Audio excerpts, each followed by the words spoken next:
The following may contain language which will be offensive to some people and inappropriate for children. Still here? Then pour your favorite beverage and let's get this fucking show started.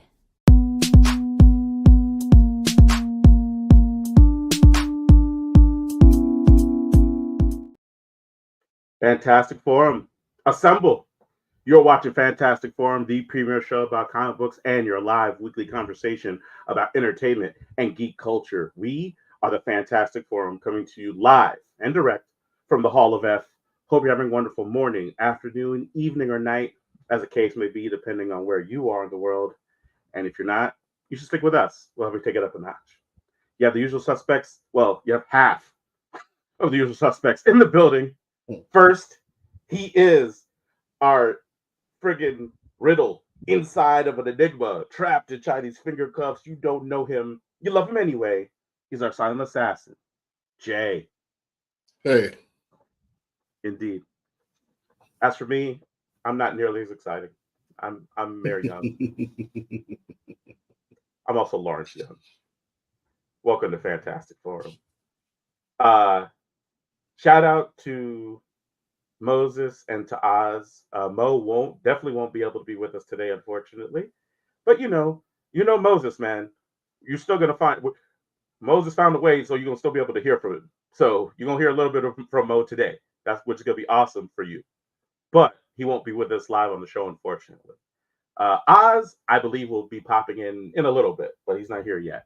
In the meantime, you're stuck with us, and it's okay. It's okay. Look. You're going to have the dynamic stylings of Jay in a way that you haven't had in a long time. And and I'll try to just stay out of his way. Is that okay with you, Jay?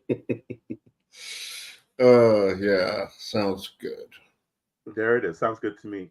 We also have a great show for you today because we are going to be talking to you all about episode 1 of the new season of Invincible.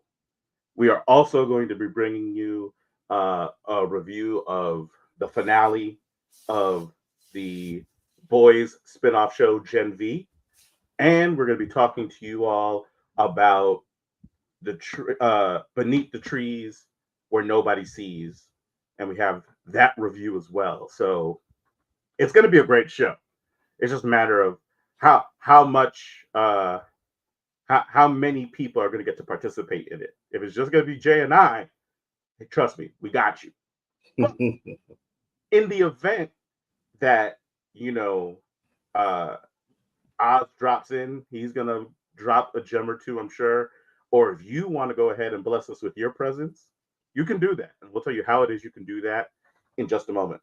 But first, we want to make sure that we thank Mr. Scott Rubin, because without him, this show would not exist. So thank you, Scott Rubin. We do appreciate you, good sir. And with that said, yeah, I mean, we can have the intern go ahead and oh, wait, we can have the intern tell us about how to get down with the show, right, Jay? Yeah. Yeah, let's do that. Want to get in on the action? Call Fantastic Forum on Skype and join the fun. Too shy to call in? That's okay. You can join the Discord chat room available at fantasticforum.live. Join the party. You know you want to. Yeah, thank you, intern. Double the intern's pay. 100%. But yeah, so jump on to fantasticforum.live. You can hit the call-in button. You would be I was going to say you would be the third member of Fantastic Forum, but I was about to lie to you because guess who's here, ladies and gentlemen? He is our intrepid senior reporter next in line for the cowl, our resident Dark Knight detective. Oz is in the building. I heard you all were down on Mexican, so. Facts. 100% true. Thank you for being here, sir. Yeah. So yeah, man, you could be the fourth member of Fantastic Forum if you jump onto fantasticforum.live and hit the call-in button. Or I think the link is actually in the YouTube description. If you're watching on YouTube or watching on Twitch, you can always jump into chat. We'll take the comments directly out of chat, bring them into the show if you want to do that as well. If you're more shy, we understand. It's like we want to give you as many avenues as possible to be heard. So, yeah. Oz, it's good to see you, man. How are you feeling? Don't lie to me. What? What do you mean? It is good to see you, buddy. I don't know. It's just the way you said it. Like, when have I ever said it was? When have I ever said it was good to see you and not meant it? I'm used to Mo being on, so That's true. Hey, listen, I get it. You know me, man. I look. Mo gets to be the cool, edgy one. I don't know how to do that. I don't know how to do cool or edgy. yeah, that's true. Yeah, I'm just this guy, and that's enough. But it's very different from cool and edgy. So it's all good. It's all good. Um, but yeah. So I was telling I told the people what we're doing on today's show. I introduced you all. Um, what else? Oh, I know what I wanted to ask because Jay, you weren't on last week. I don't know No, if I you know that. wasn't. Right. I'm not sure if you're aware of this, Jay, but you weren't on the show last week. But we spoke of you profusely because we know, not only did we know, but I'm pretty sure it was asked in chat about people seeing Five Nights at Freddy's. And of course, Fantastic Forum being what Fantastic Forum is without Jay, all of us were like, none of us here went to go see Five Nights at Freddy's, but we're absolutely certain Jay saw Five Nights at Freddy's. Yeah, I So, did. yeah, with that said, Jay, what did you think of that flick? It was good. Like, it was. Jay, tell the It's like truth. Shame the devil, Jay. Shame the robot devil. it's a PG-13 horror flick that doesn't rely on jump scares, which is odd, just because Five Nights at Freddy's is just jump scares. Yeah, 100%. Like, are you saying there are no jump scares in Five Nights at Freddy's? There's like 3, I think. Oh, well then how you say no? How you go from no to 3? Like, how many jump scares do you want in a movie? Each animatronic should get at least 2. Jay, aren't there like 6 of them? There are 5. Okay. So each animatronic should at least get 1, right? I was about to say, right. Because Well, if you have 10 jump scares in a movie, that means your whole movie is just jump scaring you, right? What's the whole game? I mean, that's Five Nights at Freddy's. Yeah, I thought like- the whole game was a jump scare. Yeah. But a game and a movie are different. That's the problem. Apparently. That's the problem. Is that the problem? Yeah, look, I got 2 things. Yeah, tell us 2 things, Oz. In fact, you look, Oz, you just got here. Tell us 3 things. Feel free. No, you don't tell me what to do. He's like, in fact, now you only get 1 thing. No. Go ahead, Oz. I'm sorry. Did you guys see the trailer for Echo, and are you excited about it? That's one Wait. thing. I'm condensing it. Oh, wait. You're leaving Five Nights at Freddy's already? I mean, America did. I thought you had 2 things about Five Nights at Freddy's. I didn't realize you were trying to change the subject. You're like, F that movie. Actually, Yeah. Five Nights did actually really good. And Really, Jay? Or wait, are you just saying that? Is that Jay talk, or is that like somebody else would have said that? no, I've been following articles. I've been talking about how much money it's made. Okay. Look, Tiger Claw's in chat. Tiger Claw just said Five Nights at Freddy's made a lot of money. Now, listen. Yeah. I don't know if Right I'm using now- Tiger Claw as a collaborative source either. Look, right now, people are betting against the Marvels. Okay. And they're saying Five Nights is going to overall do better. I think it Wait. is because Five Nights opened at 80 million, and the Marvels is predicted in like the 60s. Oh wow! I did not know Five Nights did 80 million. Yeah, Yeah. like it was Opening popular. weekend. Opening weekend. Wow! And look, I agree with you. Like, I don't know that the Marvels is going to do 80 million. Like, all the projections I've seen, and just from like what I've been hearing buzz wise, yeah, I like. It feels like the Marvels is getting predicted to do like somewhere between like 65, 75. So, which is nothing Yeah. to sneeze at, but it's like you want your Marvel movies to do, better than that. Like they're used to better than that. So, Yeah, damn. Right. worldwide, Five Nights is at about 221 mil. Wow. So wait, Yeah. so are people predicting that Five Nights, like because Five Nights came out, was it last weekend or the weekend before? The Last 27th. week. So Yeah, 20. I don't remember. It was either last week or 2 weeks ago. Well, it has to be like 2 weeks if it's the I 27th, right? feel like it or was maybe it's a last week and a week. half. Because Well- last weekend was Halloween, right? yeah, and it Right, opened. it came out before that because last week I saw that terrible Marsh King movie. So a week and a half. Okay. So let's say a week and a half. So people are saying that they feel like the top movie this weekend is going to be Five Nights at Freddy's again, and not the Marvels. I wouldn't say They're not saying that. They're Okay. saying They're just that saying overall it's going to Got do it. better. Okay. like Got it. opening, Okay, no, opening that's for fair. opening is you're gonna see a difference. Got it. Yeah, like look, I would not be surprised if the Marvels doesn't do 80 mil By the in the way, opening weekend. Five Nights at Freddy came out in theaters and streaming, right? Yeah, Oh, did it?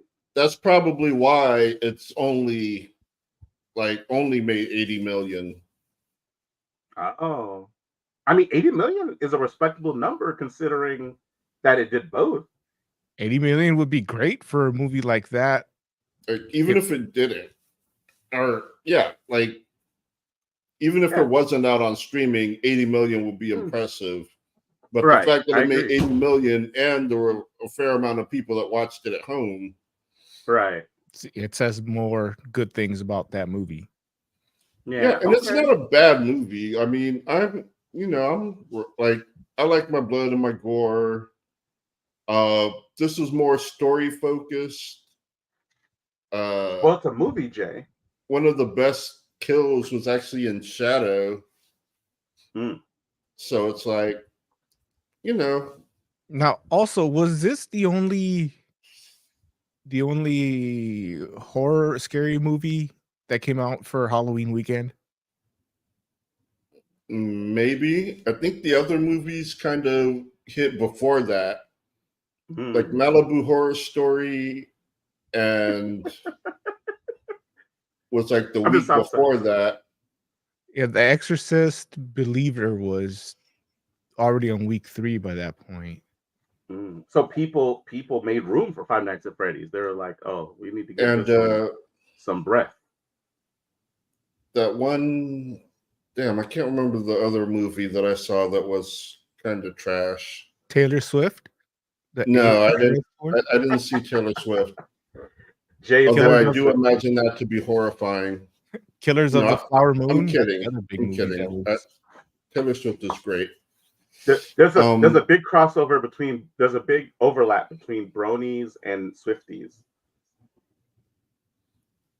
And football people now, apparently. She's gonna be on the cover of the next bronies, Swifties, football fans, all the same people. No, there was a movie, I forgot what it was called, but it's basically these two singles are put into like an escape room. They're handcuffed together and they gotta like survive an escape room to live. Oh, jeez. It was real quick. Yeah. Not great. Tiger Claw says that 80 million was because the dedicated Five Nights at Freddy's fan base.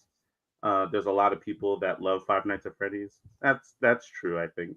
And it's a decent movie. Like, it really isn't bad. It's just I would have liked more gore and more jump scares. Now, but let me ask you this question, Jay. is that a reasonable expectation based on what the games are like? Yeah. Like, honestly, if it were me, and this would have been a mistake, but I would have followed the game more closely. Okay. Where you would just But the have the game's not a guy. gory game, right? It's a jump scary game. Well, yeah, but jump scares and gore aren't the same. True. But you can change a jump scare into gore very easily. Well, yeah, but is it in the spirit of Five Nights is what I'm asking. Yes.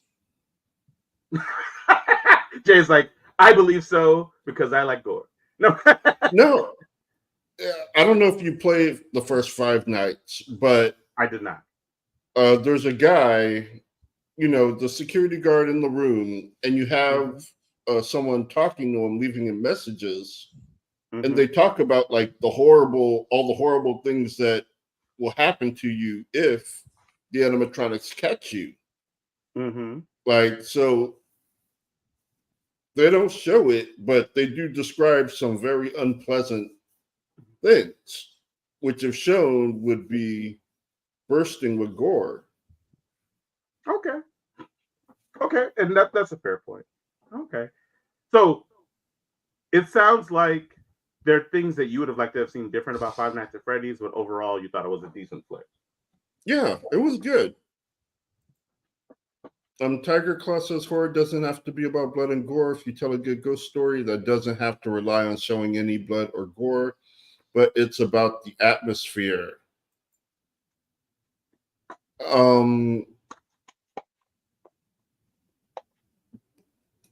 What am I thinking? What, like, I'm thinking. You broke Joe's brain, Tiger Claw. How dare you? We needed him. We needed him. Yeah, like that's obvious. Like, I'm kind of thinking like, duh. But it's like mean to Tiger Claw, Joe. I'm sorry, I don't want to be mean to Tiger Claw, but yeah, it doesn't have to. But certain movies, certain movies, and certain movies do great with gore. Certain movies do great without gore. Like I just watched the new Hell House LLC Origins. Gotcha. And that has some gore. I forgot about the gore because the atmosphere was so scary that I completely forgot about it. And that's like Jay was like, he's like, I just try not to piss myself. Right. It's like I'm just trying to control my bodily functions right now. It's like I didn't even know snot could come out my penis. Yeah, that one is just like it's almost all atmosphere. There's like 2 scenes of gore, but everything else is just atmosphere. Okay. Foreboding, creepy ass mannequins that are definitely not mannequins. They're like demons. No, and I don't know why people don't like. Hey, if you're in a house that murders take place and you find clown mannequins, like I don't know why you don't burn those or just leave right when you see them. Wait, you said clown mannequins. I don't even need clowns. Regular mannequins is enough. Like if I can walk into your house, Joe, and if there's a mannequin in the corner, I'm like, what is that? Why is that here? What's that about? Tell me right now so I can decide if I'm gone or if I'm staying. Dude, and if you don't give me a good enough, huh? Where I used to live before here, because it was in a regular neighborhood and you have neighbors right there, I could look out my kitchen window and it would look down and look into their basement window. And in their basement were several mannequins in various poses and loungewear, let's say. and me and my wife would just look at each other like that's a murder house, right? Like we're not talking to those neighbors. Like we don't, dude. I mean, I met the guy. He's really nice, but now that's how they get you. It 100%, and that's what I'm saying. It's like mannequins. Ironically, Uh-huh. I actually just watched a movie about a killer mannequin. Yeah, of course you did. And it's Yeah. like mannequins. It only wasn't have good one. either, but it was almost good, but the acting was really bad and the story wasn't great. And other than that, it was fine. Listen, The ending was a little weird. There's only one place mannequins belong, and that's in a department store. Or okay, I'm sorry, two places.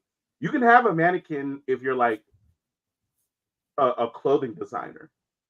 Like, so you have your studio where you make your own clothes. If there are mannequins there, that's okay. And if there's mannequins in a department store, that's okay too. And guess what? They're still creepy in both places. You know what I'm saying? Like, don't get me wrong, they're fine technically, kind of during the day. Like when a mall is open and you have mannequins in your department store, that's what happens. But don't mess around and be around during closing. Look, or hey, I'm not even gonna go front. Don't mess around and be in the section alone. If there's more mannequins around than there are people, I have a problem. I will You know what I'm say, saying? there's an episode of Twilight Zone that involves mannequins. Mm-hmm. And it's scary as shit. And it has a happy ending where it's like, it's still like one of the scariest Twilight Zones out there. Yeah. Exactly. Way scarier than the movie I just watched. There it is. So, Jay, if you had to rate Five Nights at Freddy's, what would you rate it out of 5? I would ironically give it a 5 out of 5. Ironically? I love it. Wait, where are you going, Oz? Damn it, Oz. I was coming to him right now. Son of a bitch. I was trying to get you to give me a thing on Five Nights at Freddy's, so that way, okay, look, Oz is back. Good. Because Oz has 2 things. So I'm trying to get to Oz's 2 things. But this fool got up and walked away because he's an alcoholic. Real quick, before his 2 things, I have 1 thing. Jay, we just talked about Five Nights at Freddy's I'm asking for Tiger Claw. Because I know he wants to ask, but he just forgot. He got distracted, but I know he wants to ask if any of us saw the Ghostbusters Frozen Empire trailer. I don't even know what that is. What is that? That's the new Ghostbusters movie where this fog comes in and it's like scaring people to death. Is that the sequel to Afterlife? Yeah. I didn't even realize they were done with that yet. When did that happen? The trailer dropped today.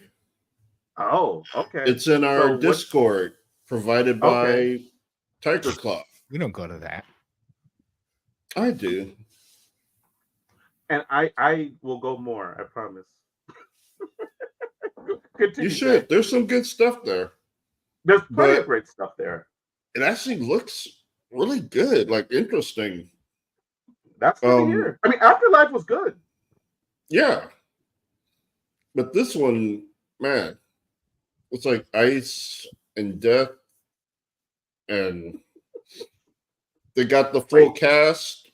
Hey, man, listen. This next Ghostbusters movie not gonna be too scary, is it? I don't need a scary ass Ghostbuster movie. I need it to be PG-13. It is. I need to be it's not gonna be scary. Like Five Nights wasn't scary though, so I don't know what will scare you. No, whatever, Jay. Well, thanks for bringing that up, son of a bitch. No. Oz, you got 2 things. Oh wait, real quick. Like I told y'all, Mo's here. Mo says Oz heard the call of the dead mouse. I don't know why. Oh, that's not how you spell that. No, I don't think he was talking about the musician. I think he was talking about actual dead mouse. Dead mouse. The body's still there. Right. I can't get to it. It's not the DJ. I bet the DJ's more fun to listen to, though. I don't know. Dude, that mouse was doing some serious scratching when it was alive. Damn, that was good, Oz. That was good. Oz, what were your two things, friend? Talk to us. Well, the first one was the Echo trailer. Mm, I I didn't actually see haven't it. seen it yet, but No one put it into our Discord. Yeah, I haven't seen it yet. I do know that it did happen. That came out today or yesterday? Came out like at least a couple days ago. Did it really? Oh, jeez. What's taking Tugboat? Real quick.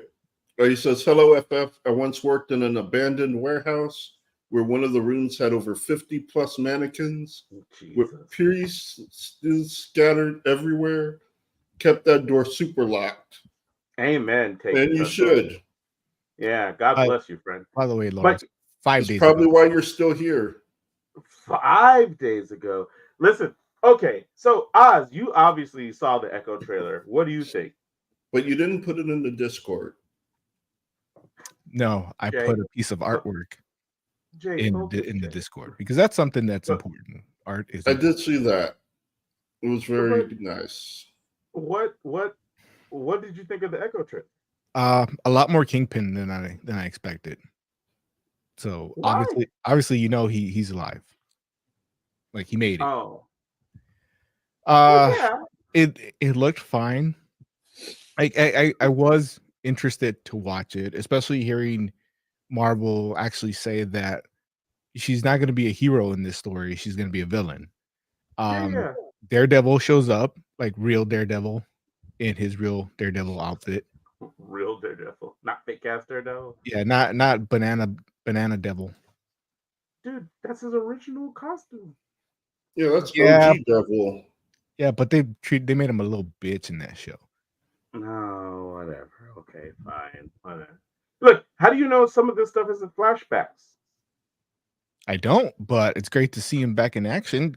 Kingpin's always good. And he seems angry again, which is like season 1 Daredevil Kingpin was amazing to watch. I agree. It looks like it's a little bit of a return to that. The downside is that then one of the producers for the show was talking about it and was talking about how she thought that Echo's powers in the comics were lame and like we're not going to do that. What? Echo's powers in the comics are lame. That's crazy. That's crazy, Tom. It's just weird because like I thought Echo would have been a better villain for the Black Widow movie than Taskmaster because you got the same power set basically, but you don't have to give her that costume that looked weird when she finally took off the thing. Yeah. I mean, it wouldn't have made sense for Echo to be the villain in that movie as much, even though Marvel probably could figure out a way to make that the case if that's what they wanted to do. You got like the same actress, with the injuries, with like you could say, hey, because of something Black Widow did, she lost her hearing, lost a leg, all that. Like there's ways that you could have that same story with a character that you don't have to put in a costume that looks funny the whole time. Right. No, I feel that. Even though, I hear that. Echo is supposed to be the first series that Disney Plus does the bingeable series, right? Where they drop all the episodes at once, right?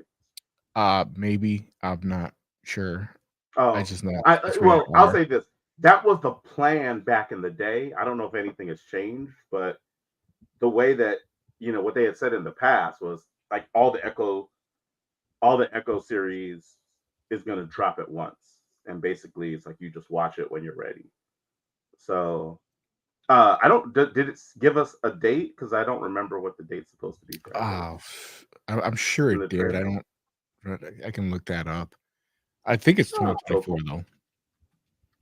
Oh, okay. Yeah, let's see. January. Oh yeah, January. Yeah, I see January 10th. Okay. I mean that's not that far away. It's a couple months. Right. No, it's not far at all. You're right. Like, all things considered.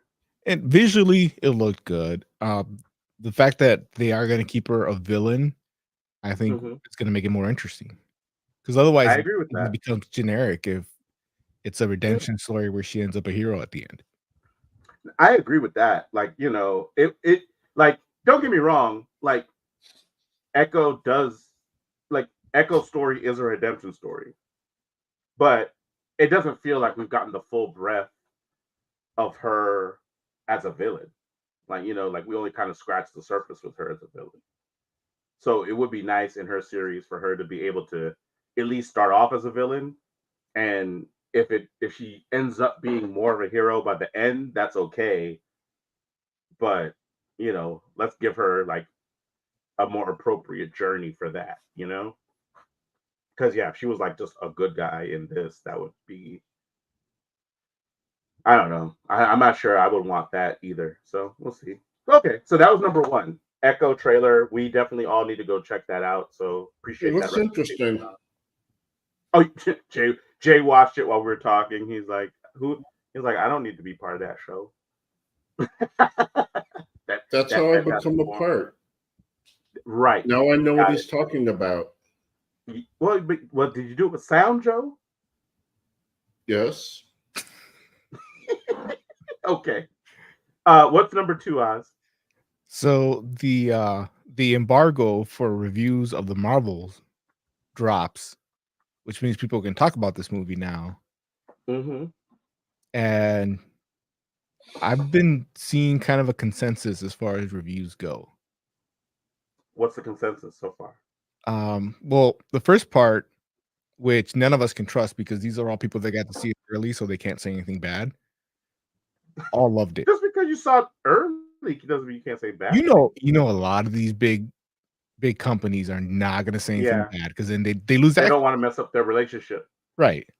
So right. Obviously, they all said they loved it, but then when you get to the part of what's good about this movie, the only thing that any of them actually said they really liked about this movie is Miss Marvel, the actress.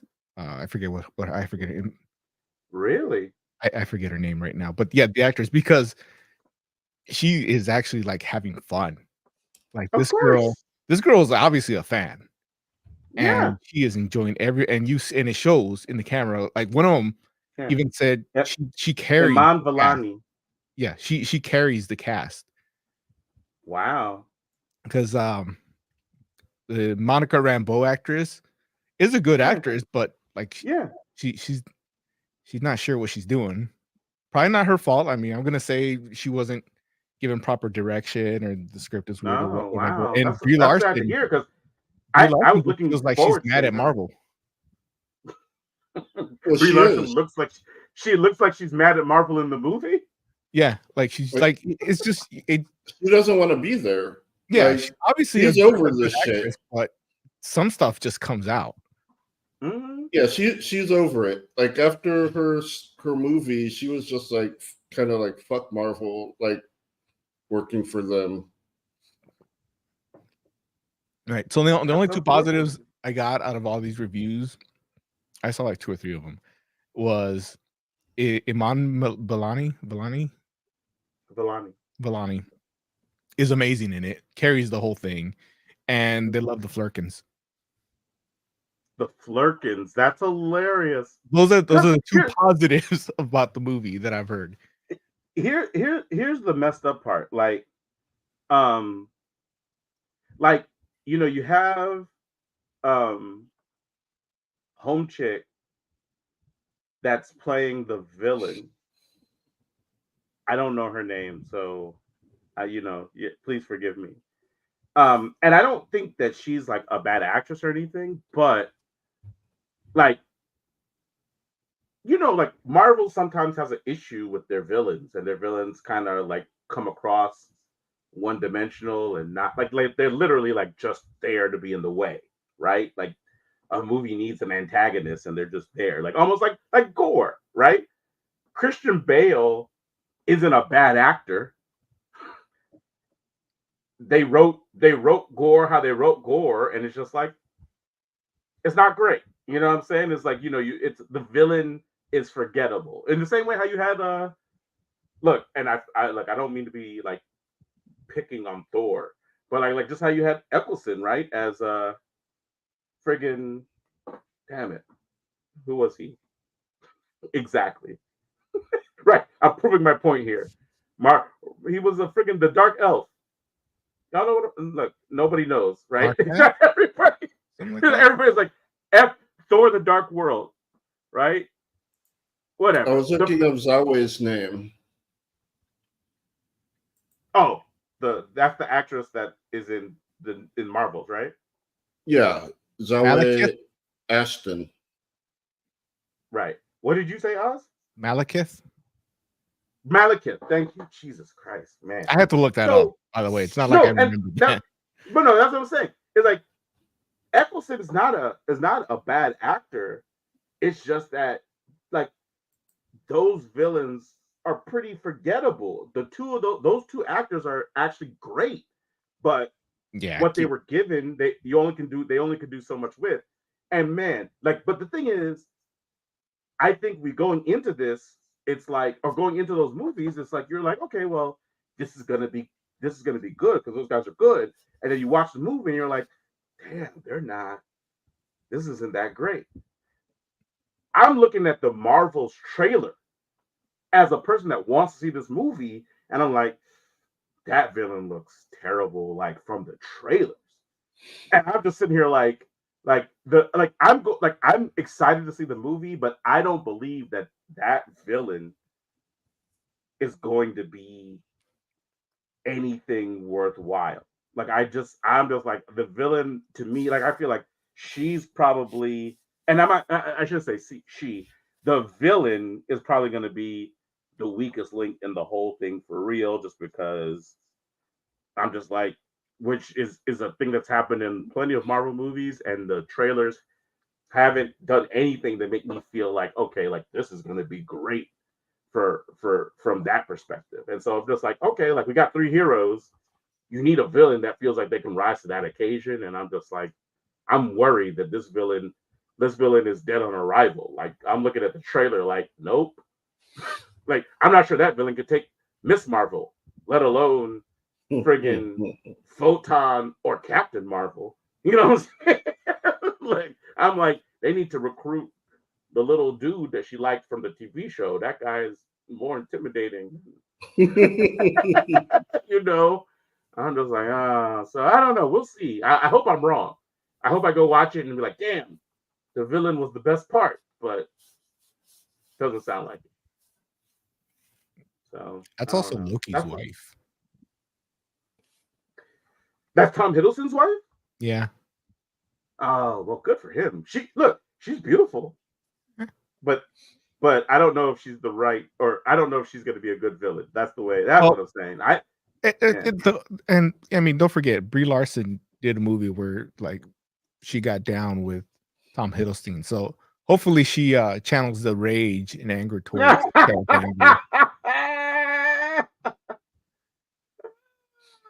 That's too funny. That's too funny. Yeah, look, I hope she uses it. So, okay, we should start getting into some reviews real quick. Y'all ready to do this? Let's, you good to start with Invincible? Wake up, Joe. Wake up, goddamn. Joe, y'all on camera. Also. No, it's more about gel coat. When the fourth round... Don't you call it...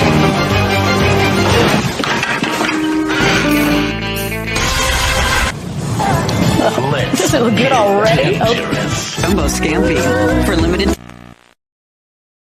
All right. Invincible. Season 2, episode 1 has premiered. It is a continuation of the Robert Kirkman comic book. The Robert Kirkman, or the animated series based on the Robert Kirkman comic. That's what I should say. Right. Where you have, it basically tries to subvert every superhero trope out in the world. Superman goes bad, turns out to be an alien that's gonna try to take over the planet, and Invincible is the son of this guy, and he's just trying to figure out what his role is in the world after he finds out his dad is like literally the worst. So season 2, episode 1 basically opens with us seeing a multiverse. And I guess I should mention slight spoilers if you haven't seen episode 1 yet, but we're not like nothing we say here is going to take away from you actually experiencing this for yourself. But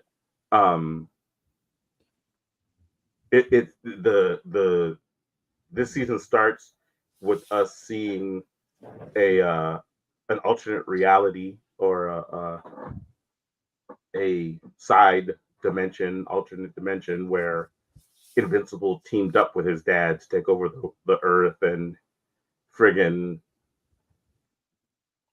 of course, 2 Vultramites are more than enough to handle just about anything Earth has to offer. And so they're literally hunting the last resistance, and it's a lot. And it's a lot. And I love how casual they are when they're like murdering everyone. Dude. But you know what though? It's like it fits because like not only is that how Vultramites because again, like even when you looked at season 1, and which is like I feel like they did a bang up job with the recap of the last season, just because like they show you Omni-Man in all his glory, where they're just like, dude, he's like, yeah, I love her, but she's like a pet, like I love a pet, and I'm like, damn, like it's messed up the way he said that, because obviously from our perspective, like that's a person, but from their perspective, they're like, but is it though? Yeah, I mean, really look, a person. A dog lives about what 10 to 15 years, and compared to his lifespan, that's about the same. Right, exactly, and right. And Real he's like, quick. no, like I take care of her because like it's like she's loyal, and it's just like and that was kind of the attitude he tried to impart to his son, like not in how he was raised, obviously, but after the fact, where he's like, listen, we're different from them. We're on another level. They're just here to do what we ask them to do and help us, but we're not like them. And obviously, because Invincible in season 1 was raised like human, he's like, no, like these are people. And Omni-Man is like, but are they though? But are they though? But we get to see a world where friggin' Invincible's on board. Mark's like, oh yeah, you know what? You're right. And you're right. Like they're super casual about how they do. Like the thing is, like Mark treats Eve in that same way, where he's like, nah, I mean, I can't kill her. I just had to stop her. It's like, I was wondering what you were practicing on those protesters. I'm like, damn. Right. This one was like, how do I paralyze folks without killing them? And this was like, man, I need to figure this out. Was practicing on folks. I'm sure a lot of them died. And he's like, oh, I got it. And so he's like, let me just make sure. So he just paralyzing a whole bunch of people. And I'm like, damn, are these cats alive somewhere? Omni-Man just left after season 1, right? Mm-hmm. But he could still come back. Definitely. And from what we saw in the alternate dimension, the other Vitramites or whatever should be on their way, because like now's the time. Like he got the signal or whatever. Mm-hmm. So does Mark know that? Because he didn't seem like. I don't think he does. Okay. Yeah. Other than that, I think what's going to be the villain of the story. Like his plan is stupid. I think he does know though, didn't I thought Omni-Man told him. That's why, like when I was watching it, I was like, is it like he's not concerned about that. Like he couldn't beat one Omni-Man, and now like they're all showing up. I mean, Alan was telling him about vulture mice in general, but did he say that they're all going to be coming to Earth? I don't remember. I think he said that's what they do. Like they send one person to subjugate, right, and then the rest of them come. Right, and now that did happen. Like Alan gave Mark the MO, but he didn't say, like, that's the different thing than confirmation. Like, okay, the signal's been sent; they're on their way here.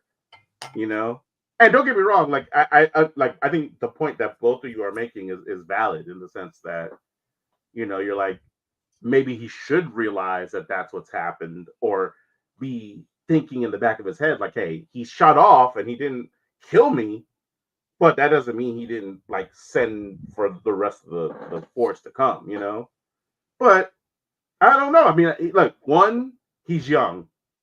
Two, he's like, what can I do? Right, just like how you said, I couldn't beat one of these dudes. If a whole fleet of them comes, well, hey, it's like, I don't know what I can do to stop that from happening from here. So maybe I just make this place as good as I can while I'm here, and that's it, But make it a nice place to conquer. Taking Tugboat, what's he got to say, Jay? Taking Tugboat says, I really liked this episode. Didn't care about anything that had to do with Amber. I really liked the opening, casually saving people scene.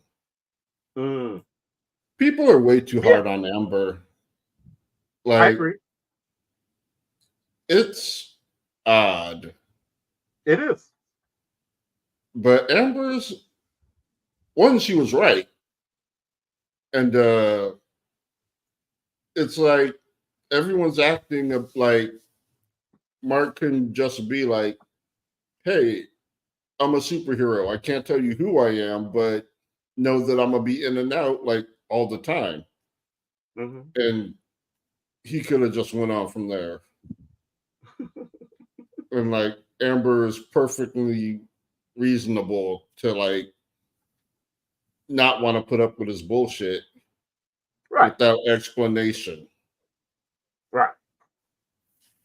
Right. No, I agree. Like, and it is interesting because obviously, like, the dynamic in the show is a little different than it is in the comic. Oh, but, way different. Yeah. But, I don't know. Like, I'm not sure, or I'm not going to speak on why people dislike her as much as they do. But I know one of the things that, and I'm not even sure if it's the case or not, but it feels like an American thing where like half the people hating on her is just a race thing. I mean, that's definitely a factor. And I mean, it's wild because I had a conversation relatively recently, because Amber in the comic is redhead, if I'm not mistaken, right? I thought she was blonde. Is she blonde? I could double check. Oh, you're probably right. I know that she's definitely white, but you're probably right. She probably is blonde. But it's one of those things where, obviously there are people that feel away when minority characters replace white characters. And so, I'm sure that has to factor in. It's interesting though, because I feel like there's been a lot less backlash. Like, let me put it like this. Obviously, when it's brown people doing the replacing, there's a problem. It's like there's been a lot less controversy. Okay, she is blonde. Perfect. There's been a lot less controversy about Mark, like Invincible himself, right?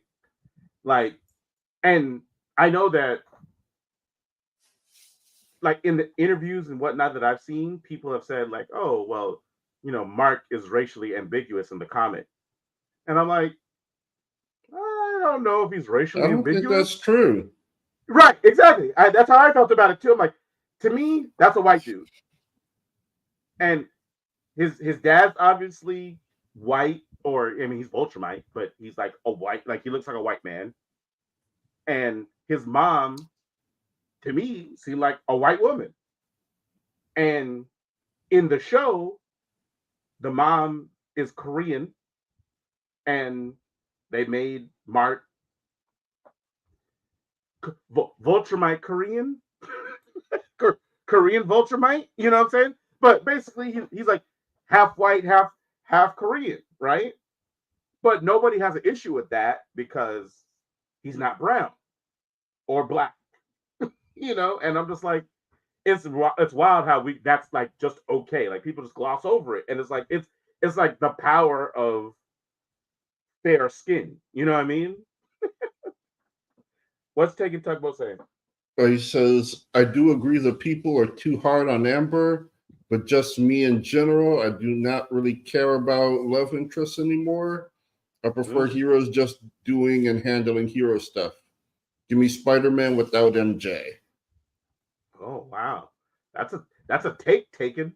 I'm not mad at it. Like, and don't get me wrong, I think that there are people that feel that way, but at the same time, I think there's just as many people that are like, MJ is a big part of the Spider-Man mythos. Now, one person's take on Invincible and Amber, I kind of get where he's coming from, where he doesn't like Amber because he already knows that Adam Eve is in game. So he's like, why are we going through all of this when I already know who he's going to end up with? Well, but and this is the guy. Argument. That's like watching a Spider-Man movie and like, why is he talking to Gwen Stacy? Right. Mary Jane right there. I get where he's coming from.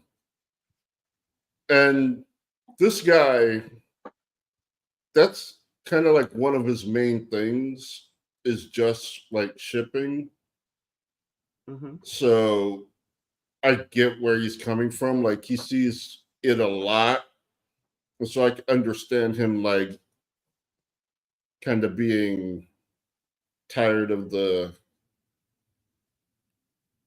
fake out, or not fake out, but tired of the bread. He wants the meat. Yeah, but and this is coming from a guy. This is a guy that has not read the comics. Oh wait, so how does he know that Adam Eve is Endgame then? He's just familiar with storytelling. Oh, okay. No, and I can look. That's it. Okay, that's interesting because I thought he was coming from the perspective of someone that has read the comic. No, but he's just like, oh no, like obviously he's gonna end up with this chick, right? And okay, so that's a different take. However, that's still like if you haven't read the comic, then you don't know. I mean, unless, yeah, I guess he feels like, unless the show proves him wrong, he's gonna always believe that that's the way it should have went. Adam is in game. That's interesting. Like, and I could definitely see if I haven't read the comic, I feel like I would probably think the same thing. But I wouldn't be mad at the show for the hemming and hawing of it because it's like Amber's viable, and realistically, who knows? Like that might be where we end up in the TV show, because Lord knows Robert Kirkman is open to doing something completely different from what he's done in his comics in TV shows. We've seen that with Walking Dead. Science Dog. Wait, what? Was Science Dog Was Science Dog the first TV show where we saw the drastic the drastic changes No, Invincible. Like inside of? he changed the. I forgot what it was, but he changed it to Science Dog, or the other way around. It was Right, like right. a No, completely different dog. right. It was like from that point on, we knew like anything could happen. Like We're like, this guy doesn't even respect the comics. Who is this guy? Robert Kirkman? He needs to talk to the creator. now it's that weird place where like creators, I guess, don't like repeating themselves, even when it's their own. Yeah. Creators don't like repeating themselves. Here's what I'll say, just based on what I've read. And I feel like, I give props to Robert Kirkman because I feel like, honestly, Robert Kirkman's a dude that's very open about his process and open about his experiences in different creative processes. Because, like, from his perspective, he was like, I wrote a comic and I did things and it was just me. And I was like, this is what's going to happen here. And he didn't think about the ramifications of that down the line. He just did something like Robert Kirkman will write himself into a corner and then have to figure out how to get out of it. You know what I mean? Or what to do next. Like the classic example is in Walking Dead, like in the comic, and it's relatively early on, Rick loses his hand. Like his right hand gets chopped off. In the writer's room, cats were like, you can't have the star lose his right hand. He can't do a whole bunch of stuff. And he's like, well, yeah, he's like, you're right. And I definitely had to write around a lot of stuff because his fool couldn't, he didn't have a hand. And they're like, yeah, we're not gonna do that. And I remember now, he changed Science Dog to Magic Dog. Right. Okay. Got you. So, but that's the thing where, and Robert Kirkman in that process was like, dude, he's like, they're right because I know how hard it was for me after I had basically what is my main character got his hand cut off. I had to figure out how to write around that. All these issues were all these things that he had to and it was tough. Like he just acknowledged the fact that if I had thought about it and had the foresight, I wouldn't have done it probably. I would have let something else happen, And he's just like, no, but that's what I did, and that's what ended up happening, and that's what I was stuck with. But it didn't have to be that way again. And these guys, because they had different experiences, were like, no. And so, I think it's that kind of thing where it's just like, okay, like, Kirkman's open to the idea that somebody might have a better idea than him, even though he created the joint. Now, we'll see how much that changes with a thing like Invincible, because I feel like, like, obviously there are a lot of people that write superhero stuff at this point, but that wasn't always the case. And at the same time, Robert Kirkman might be like, hey, I kind of have an expertise, so maybe he keeps it more in line, but I don't know. Oz, man, I wanted to ask you, how did you feel about episode 1? And in lines of the story and in lines of the animation. Is this story in the comics? Like, is it following something from the comics? Yes. Because I feel like that villain's plan was stupid. like with him, when he said what he wanted to do, like I'm sitting there like, that's dumb. You got like one brain. You want to put 1,000 brain? Like it's not gonna work.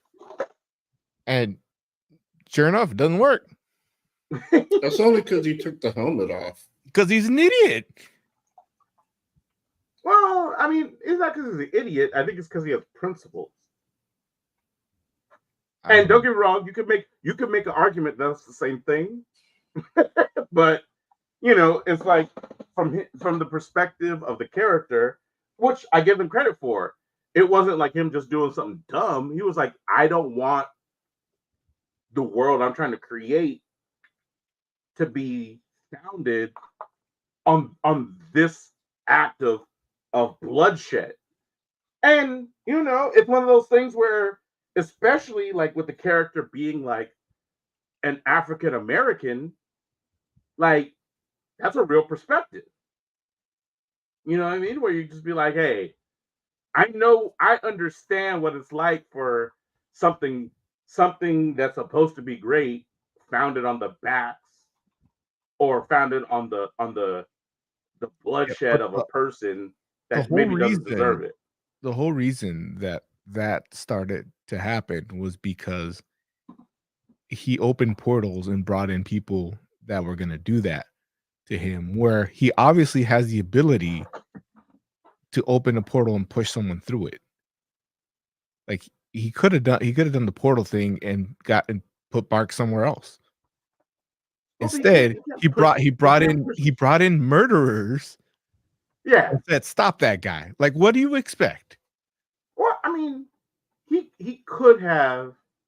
Yeah, like it was a bad decision. I'll give you that, in the sense that he's like he was like, oh, I these guys, I'm gonna trust the better nature of these people.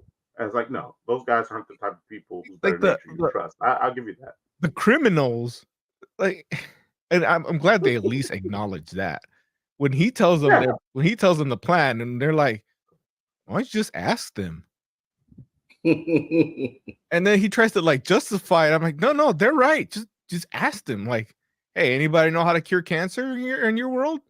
Yeah, okay, well let's take that. Anybody know how to do this? Okay, well then let's take that. Like the whole puzzle, like you gotta see the whole puzzle to no, you don't have to see the whole puzzle to solve it. You start on the edges and work your way in. Oh, you froze for a second. Say that last line again.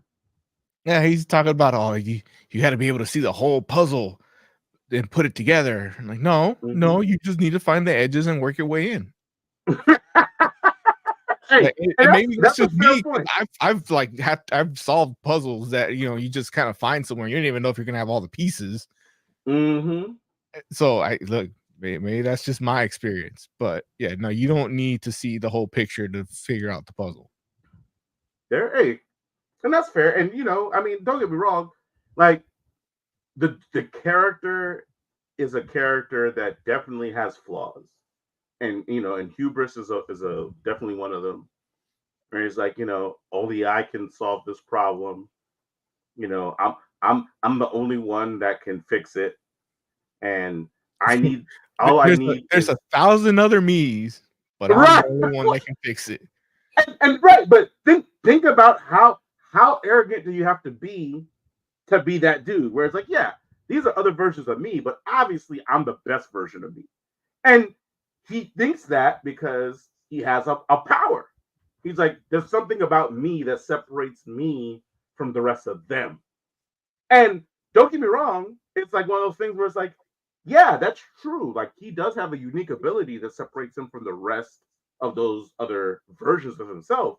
But every version of himself probably has something unique about them that's special, that separates them from the rest of the other ones too. But he doesn't see it that way. He's like, I'm the best one. So, and he got everybody else to buy in on it. So, I don't know that I would say that he is the best version, because obviously he's flawed. But like, let's put it like this. I know, like, I personally feel I would have a hard time convincing an alternate reality version of myself that I was the best version of me to do something. And not because I'm not good. I just think that an alternate version of me would probably think I'm as good as you are. You know, which and how can I even tell them they're wrong? It's like, sure, there's something that you do better than me, but there's something that I do better than you too, right? So it's just like we're probably equal, and that's why I don't get to be a multiversal despot. Yeah.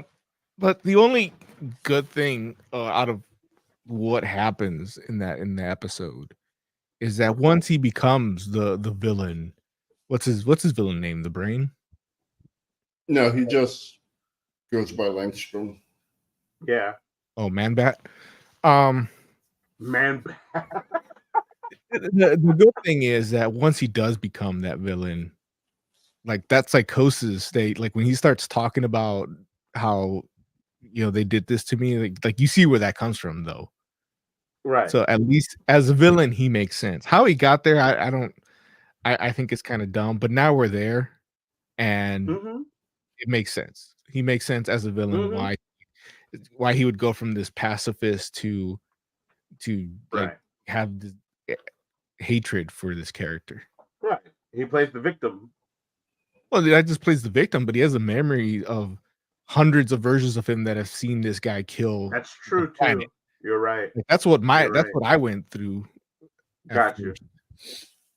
Yeah, no, you're right. You're right. Like there are plenty of versions of him that has seen Invincible as a villain in actuality. So you're right. Yeah. Jay, what did you think of episode 1? I liked it. Like, it was good. The end. I mean, kind of. Like, it basically is just setting up for the season. Like, it almost feels like an issue 0, where it's like, yeah, they're talking about the last issue. It feels like a bridge. Like they're talking about what happened and what's going to be next. And that's really all you get. Like, dealing with the past and wanting to go into the future. Like a bridge episode. And bridge episodes are fine. Right. Good even. And this was just, it was good. Yeah, no, it was good. Like Taken Tugboat said, I like the scene at the beginning where he's just casually saving people. I love the fake outs. Yeah. The fake outs were great. Like every time someone would say he's not invincible, and you think they're going to do the title card, and it's like they do it like 4 or 5 times. Like it's great. Every time. Yeah. I agree. But yeah, I like Adam. She's cool. I'm glad she's doing her thing. Like Amber, glad she's doing her thing. I like the what's her name came back for like the weekend and broke into her house. Like that was cool. Wait, who's that? Remind me. The one girl from Moscow that married the speedster. Oh, right. Yeah. No, you're right. Yeah, that was cool. Okay. So let's do this. Before we rate it, how about, and Oz, we might know what your answers here are, but still, why don't you tell us? I'll start with you, Oz, and then we'll go to Jay, and then I'll finish up, and then we'll do the rating. But what do you think was the best thing about episode 1 and the worst thing about episode 1?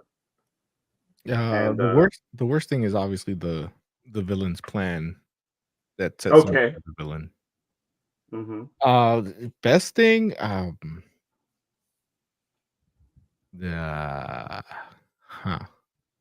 best thing. It looks good. Oz's Achilles heel.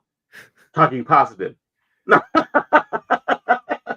No, I mean, like, I want to talk about the.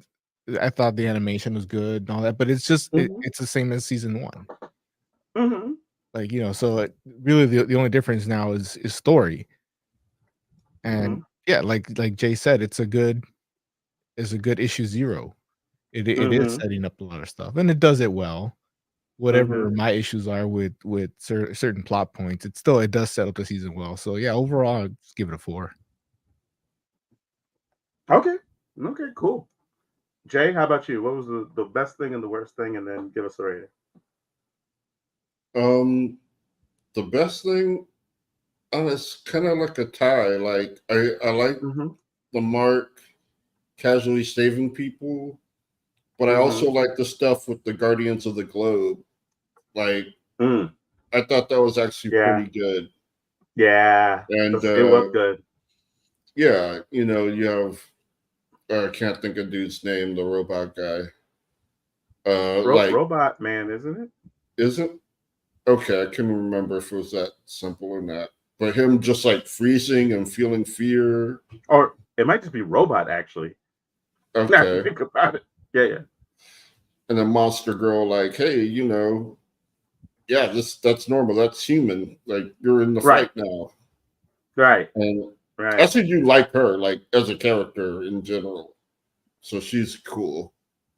Mm-hmm. And yeah, like their whole scene like was really good. Like I thought it was good. Yeah. Yeah. What's the worst thing? The worst thing, as much as it is an issue 0, it does drag a little. Really? I feel like, Okay. yeah, like there are certain parts where I'm like, yeah, I know. Yeah, I know. We can move on. We can.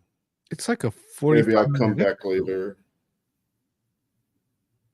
Yeah, it's pretty I long. turned it on thinking I got 20 minutes.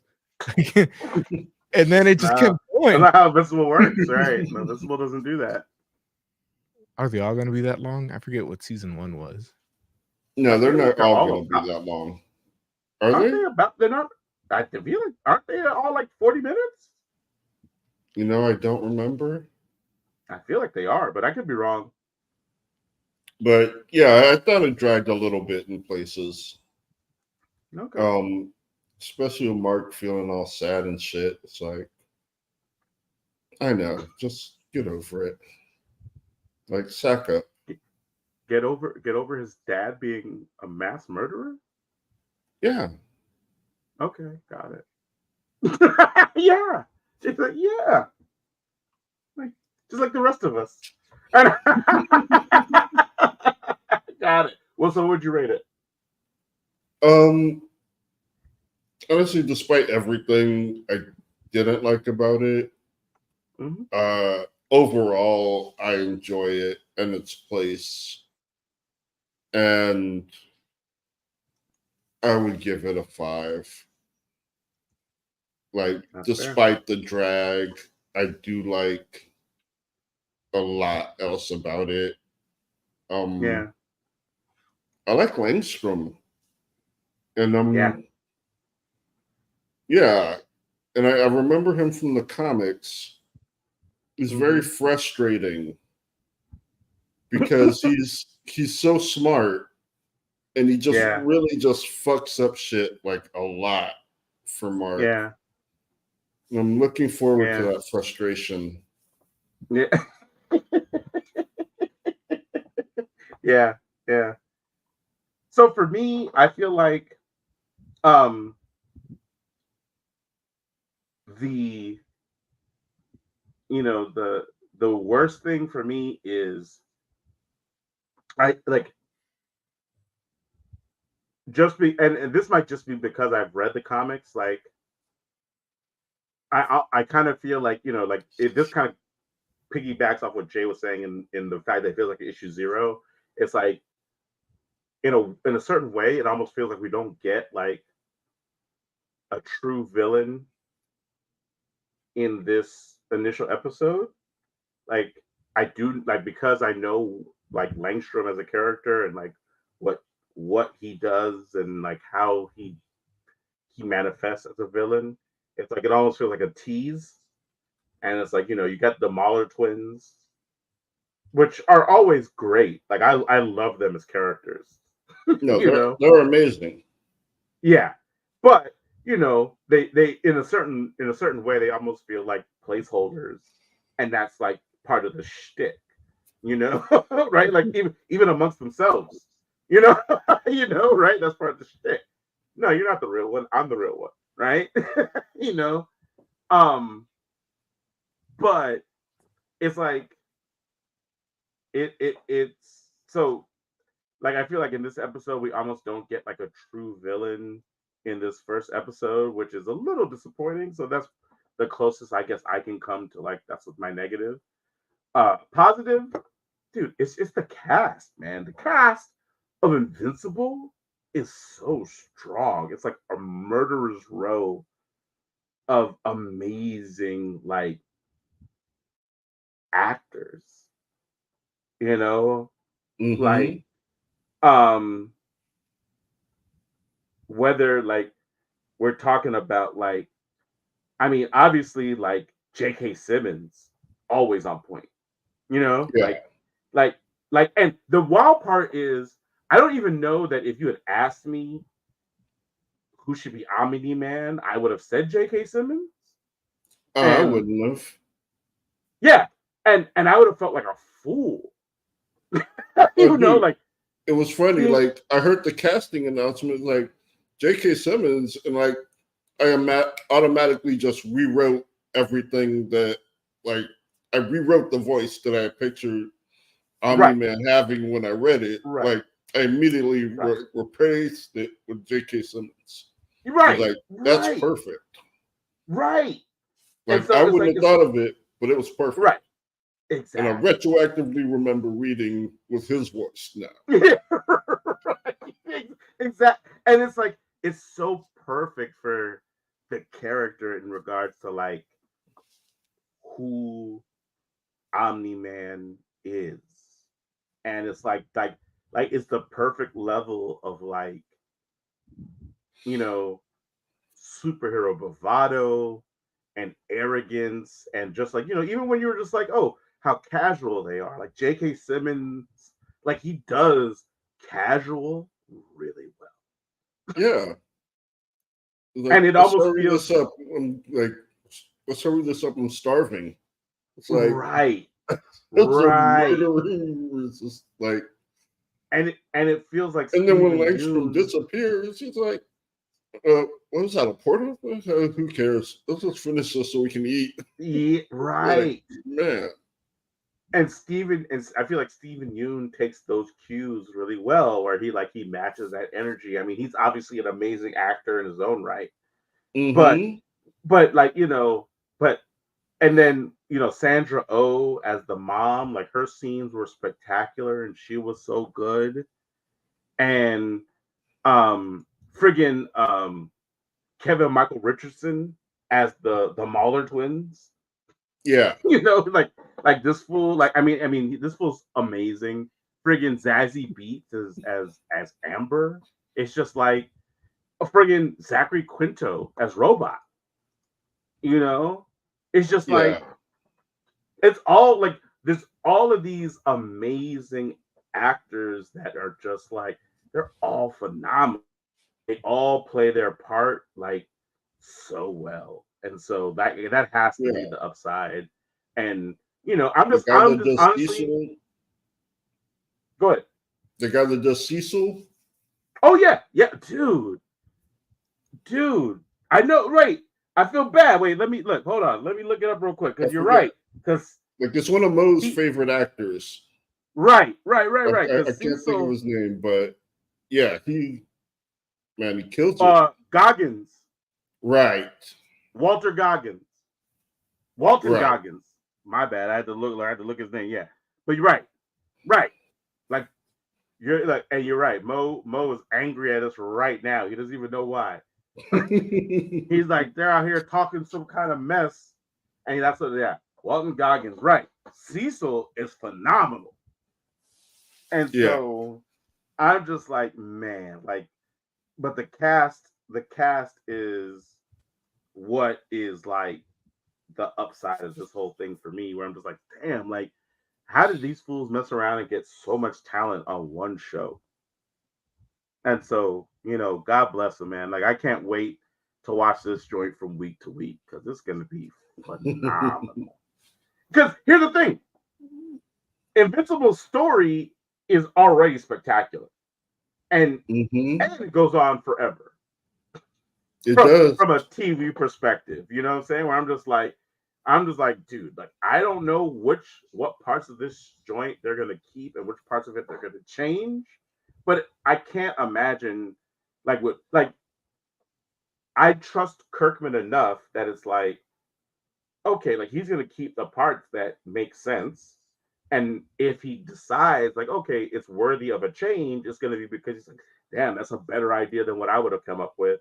He's not going to accept trash, He's gonna be like, no, it shouldn't be that way. So, hopefully that's the case, and it continues to be excellent. Season 1 was excellent. I believe season 2 will be excellent. 5 out of 5 for episode 1.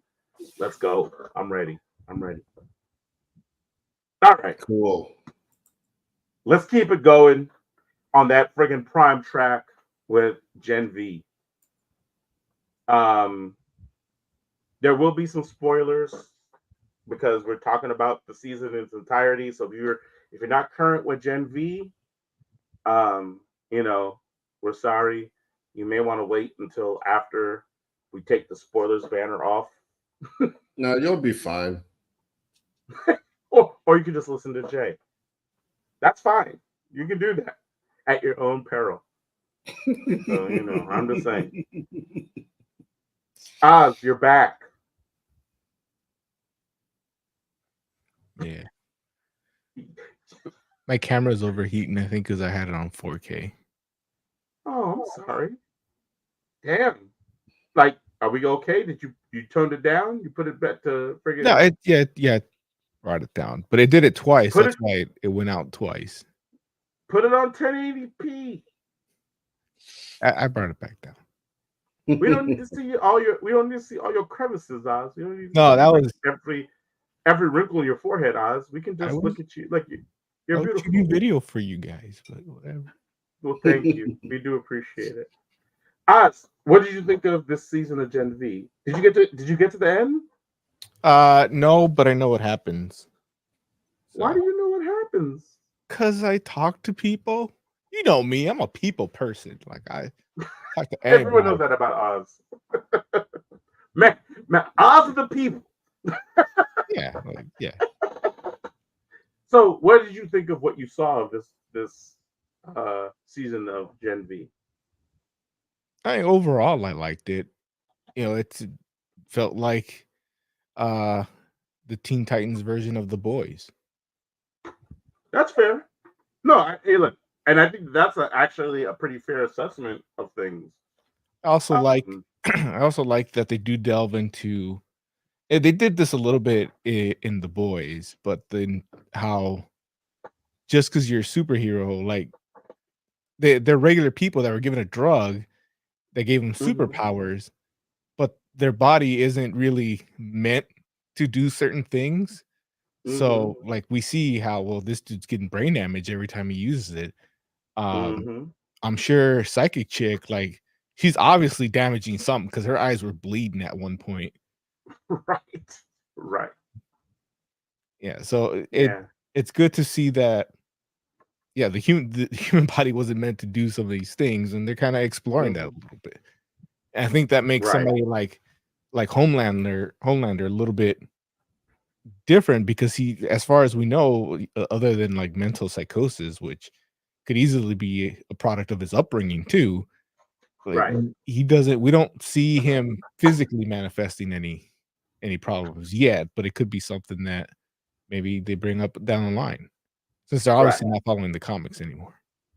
Right. And that is something Did that... it ever? They made it seem like they were going to at first, but I think by episode 3, like, we all realize now It's not. Yeah, I think you're right. Where it was like they went in a different direction. Yeah. I was thinking that for episode 1. I mean, episode 1 definitely has some deviations in it, no question on that. And I mean, at this point, like what The Boys is what is it? 3 seasons or 4? I think 3. The next season is 4.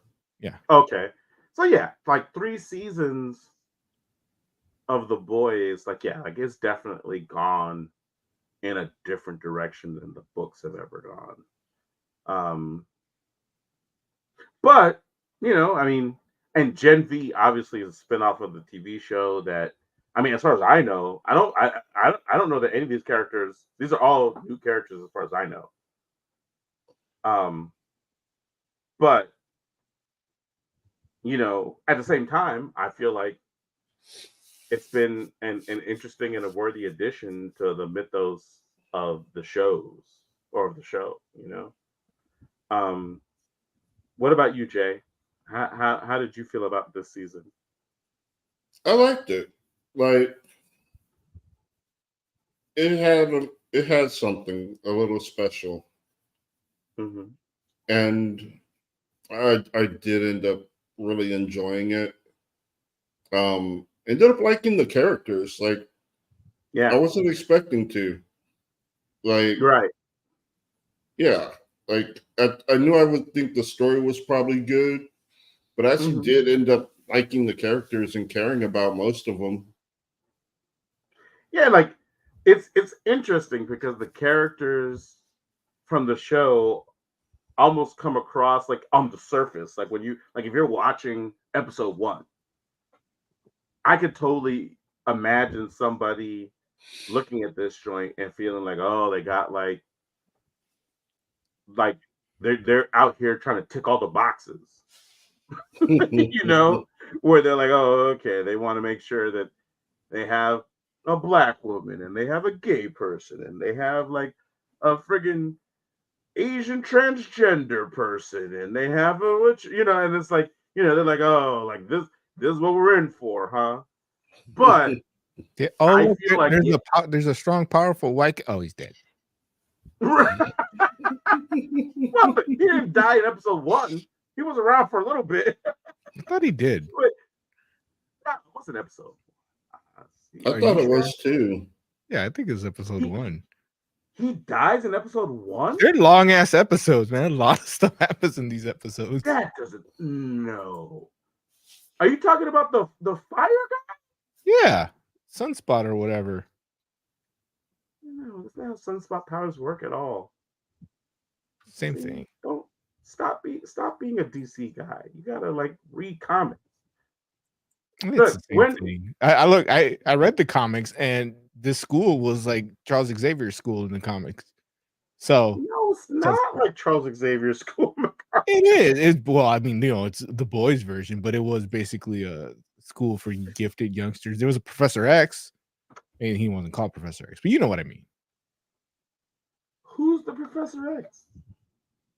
I'd have to look. This was years ago. I'd have to look back into it, but I know it felt like I was reading the X-Men comic in the boys universe.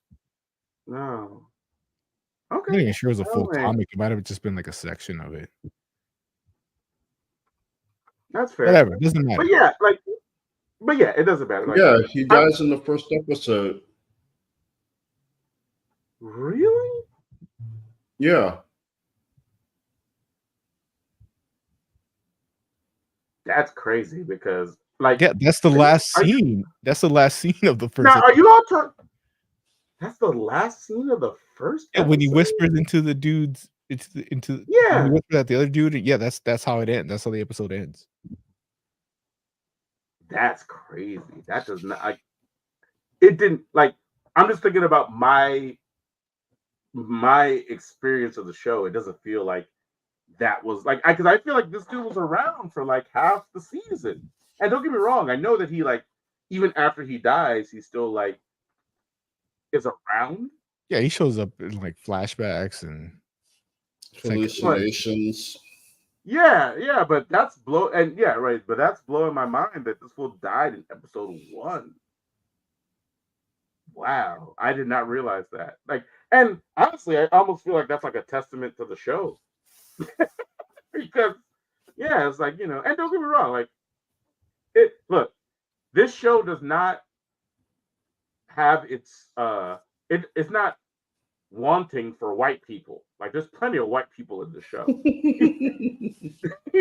Like, don't get me wrong, they're not always the focus, and I understand that might be tough for some people, but they're there, and it's not like they have plenty of focus because you have like the brother is a big part. So okay, let's see. We got the brother who's a psychotic murderer. You have the psychic who is a psychotic murderer. You have the other psychic guy that's a rapist.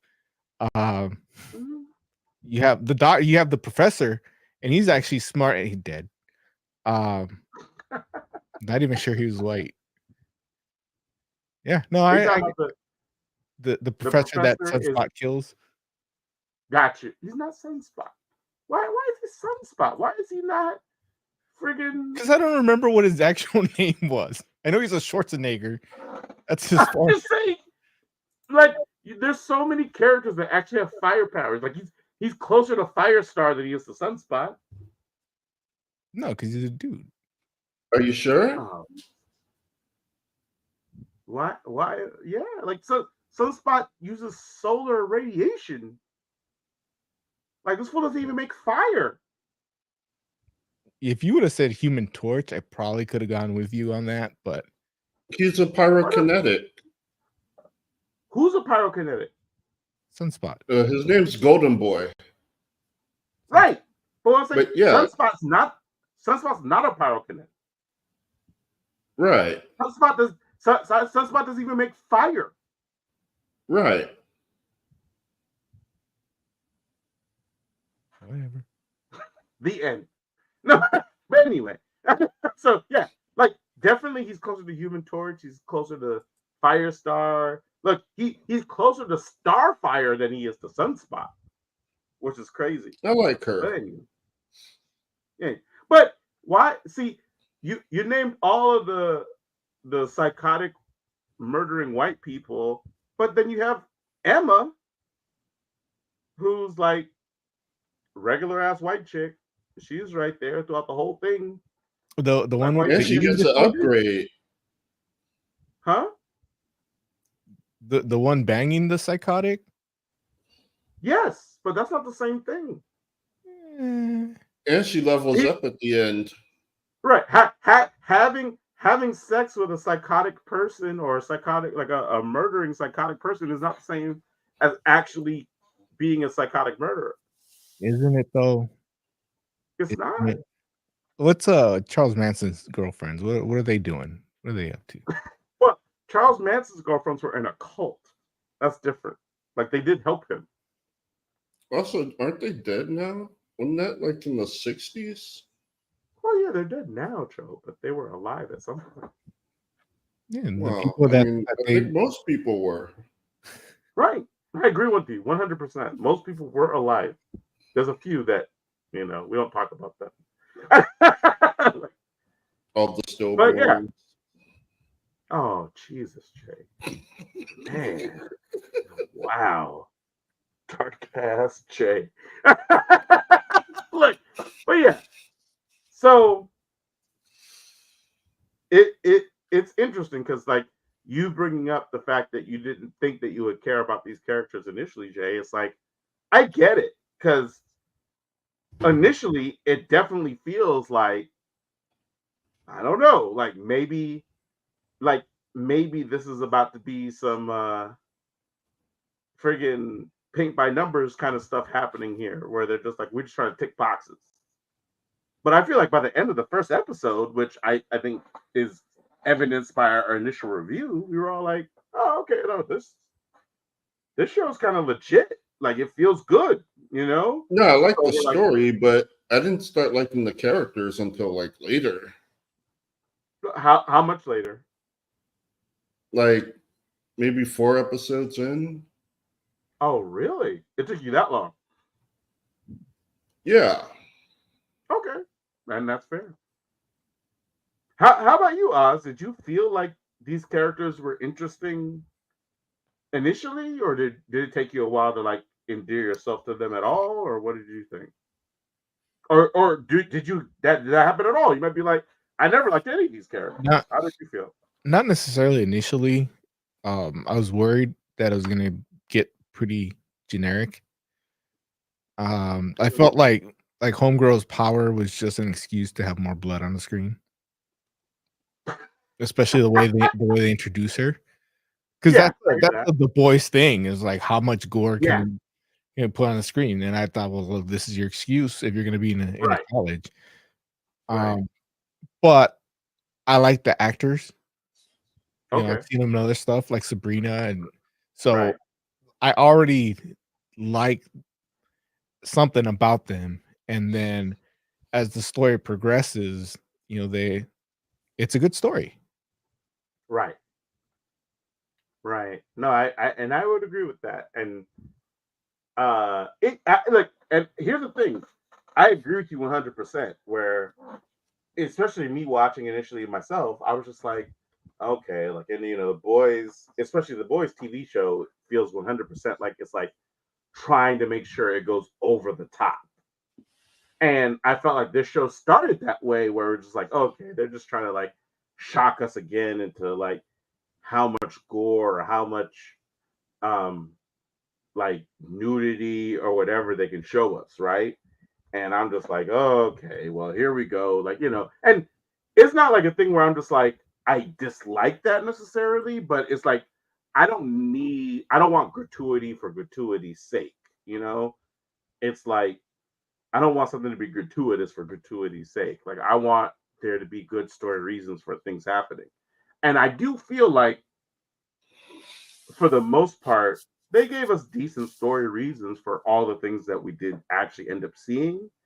And then on top of that, I was like, oh, like as I was watching, I'm like, oh, like this isn't gore for gore's sake. Like they do have gore in particular points, but it definitely feels like every time it does happen beyond that initial episode, it was like character development was happening, which I'm just like, I can't be mad at that. Like if you're a little person routing through somebody's brain to like take them out and come out the other side, you're like, when you do come out the other side, that changes you as a person when you do that for the first time. And guess what? Like, that's what happened. And I'm like, you know what? I can't be mad at that. Like, yes, it was gory, but this character is a different person before that happened till after that happened, and those effects have actually carried through into the rest of this narrative. And so I'm just like, I don't know if I can knock it, So yeah, yeah. So how many episodes do you like? I mean, I know you said you know what happens Mhm. going into the end of the show, but how many episodes would you have left to actually like finish it yourself? I have 2 episodes. Okay. So I saw Oh episode no, that. 6, Mm-hmm. and, yeah, it's just 7 and 8, but I mean, I know what happens. I know the post credit. I know all of that. The cameo Did you Okay, and so did you and what that cameo ends up like, how where all the kids end up and how everything gets twisted around. I know all that. okay, got you. And did you also you got the lowdown on the senator? Yeah, I guess we're saying that out loud, right? Yeah, yeah, we can. Yeah, she's got the same power as as, Right. the yeah, like, that's how she does what she does. Which I right? feel, I feel like I saw that in the no, that might have been just hearing about it. Yeah. Which I know for me, I was like, damn, like It that's an makes interesting sense. twist. It Yeah, makes it it makes like, perfect oh sense. yeah, well, that's how you make people's heads explode, I guess. Right, right. And I was just like, wow, like what an interesting way to like connect those two characters. And it was a like I felt like the conversation that they had, I was like, dude, like that's a very real conversation that they had where she was like, which I don't know if you got to see that or not because I don't remember what episodes it takes place in, but I she's I don't like, I don't think I did. I think I know that that's what she is, but I don't think I saw them actually talking about it. so there's a point in the show where the senator and uh Marie Moreau have a conversation. And she basically kind of says to her, like, hey, like, I understand that you know all these things that are happening about like what's going on in the school, and you feel like you want to like tell people about it and try to like, you know, help people. But she's like, I'm telling you, it's like you need to think about what you're doing because you might be able to affect some change by like, trying to like free people out of this place or whatever. But she's like, you might be able to affect more change by like playing a role and becoming like the first black woman on the seven. And she's like, first black woman on the seven is like, that's a person that actually has like influence and power to actually change a lot of things, you know? So she kind of like tells her, like, hey, you might want to think about which route you want to go down because you only can have one. You can either help these people in this facility and get them freed and maybe everyone gets away, or you could be the first black woman on the seven and actually have influence on a scale that might actually help people in a much larger way.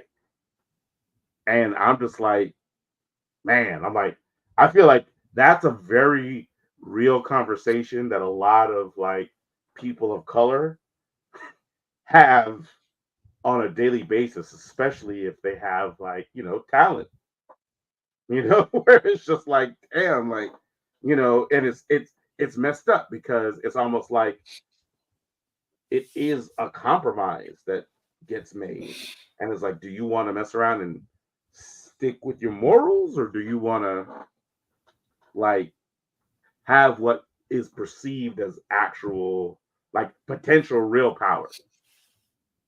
And so yeah, man, it's crazy. It's a crazy conversation, but I know for me and having been in some of the circles that I've been in, I'm like, I feel like there are people that are having those conversations in a real way and are like, they make choices, and it's not even to say which one is right or which one is wrong because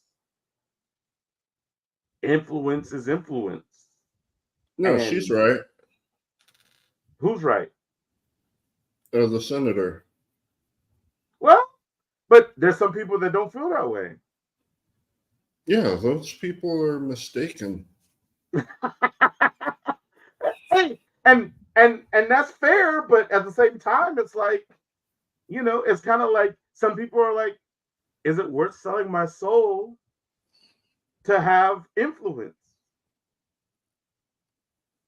Because Yes. you, yeah, right, and that's how it goes. Where it's like there's some people that are like, oh yeah, sure, such and such can do X, Y, Z, but they're not a good person, and it's a judgment call. And so I'm just like, man, and it's wild because it's like it feels sometimes like where it's like, why does it feel like people of color have to choose. Why can't you be a good person and influential? You know? I mean, you can, but it's harder. Hey, well, yeah, there it is. So, anyway. And you don't facilitate change by making things hard for yourself. Hey, look. It's also not just people of color. Starlight went through the same thing in The Boys. Like she had to make a lot of compromises to her values to get to the position that she got to be able to have more influence. And it wasn't until like the end of the season that she broke away from that. Well, I mean, but don't you I feel was like actually thinking about the comic when you said that. but here's the thing. Like, I hear what you're saying, but don't you feel like in some ways that's like a false comparison? I mean, we're talking about compromising your values to put yourself in a more powerful position. Yeah, but like Starlight literally got like fast tracked to the 7 versus Marie Moreau, who they wouldn't even let into school. Yeah, but when she got into the school and she was being fast tracked too. Well, she was being kicked out. Yeah, like you're literally like glossing over all the like she was the only reason she didn't get kicked out was because the dude that was going to kick her out got murdered before he like sent the paperwork in. And Starlight And has she been was doing in superhero the stuff for years. right place. Wait, what are you saying, Oz? Starlight had been a superhero for years by the time she was even offered the position on the 7. Yeah, but that's just called paying dues. Why can't Marie Moreau pay her dues too? She can if she was given the opportunity. But first of all, they weren't trying to let her into school because they're like, no, not you. Do you need the school to be a superhero? Like, are you not allowed to superhero stuff without the school? No, I'm asking, like, seriously, like, I don't think you can't are. just. Well, they don't imply that. I mean, but I guess here's what I'm saying is you're not even like acknowledging her actual struggle that we saw in the show. You're saying Starlight, Marie Moreau, same thing, and it's like it's not like you're I'm not saying it's you're the same saying thing, but you're saying it's a unique thing because she's a person of color. I'm saying no. Different people of different color go through that same thing, whether you're white or black. Now, you could say that the person of color struggled harder to get where she was, sure. But when we're talking about compromising your values to put yourself in a position where you have more power and influence and you can enact the change that you want to change, they both went through a similar thing where they had to compromise what they believed. They may believe different things. They both had to compromise what they believed to get to that position. no, but no. Ironically, it's not. I think comic book Starlight compromised more than Monica. Then Marie? Are you Marie, talking about? I mean, Marie. yeah. Okay. I mean, well, yeah, but that might be true, but I mean, the comic book is a different thing than the show. Yeah, that's why I said ironically. Okay, that's fair. I mean, obviously there's not even a Marie counterpart in the comic, so it's like. Well, that's what I was talking about. The Marie in the TV show didn't compromise as much as the Starlight in the comic.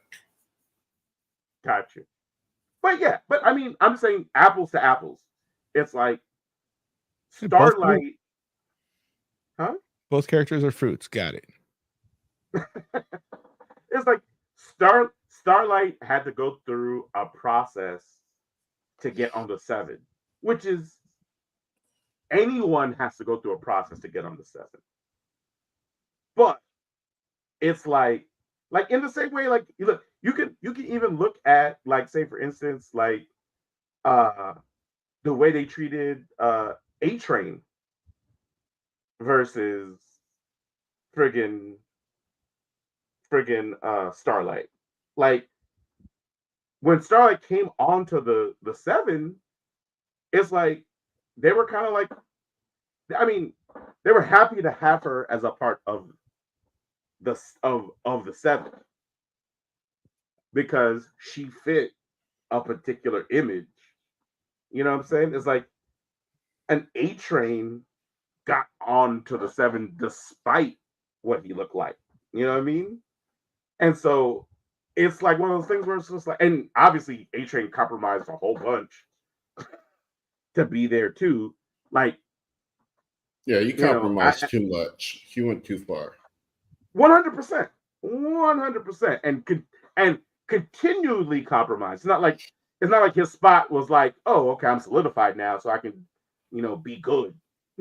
you know, and and that's the whole thing about like the narrative of the boys, where it's like, I mean, they basically are like, hey, unless you're like a white dude, unless you're look, it's not even a white dude, because it's I guess you have to be like a super powerful white dude, because the deep, they're like the deep messed around and had to like reprove his spot all the time too.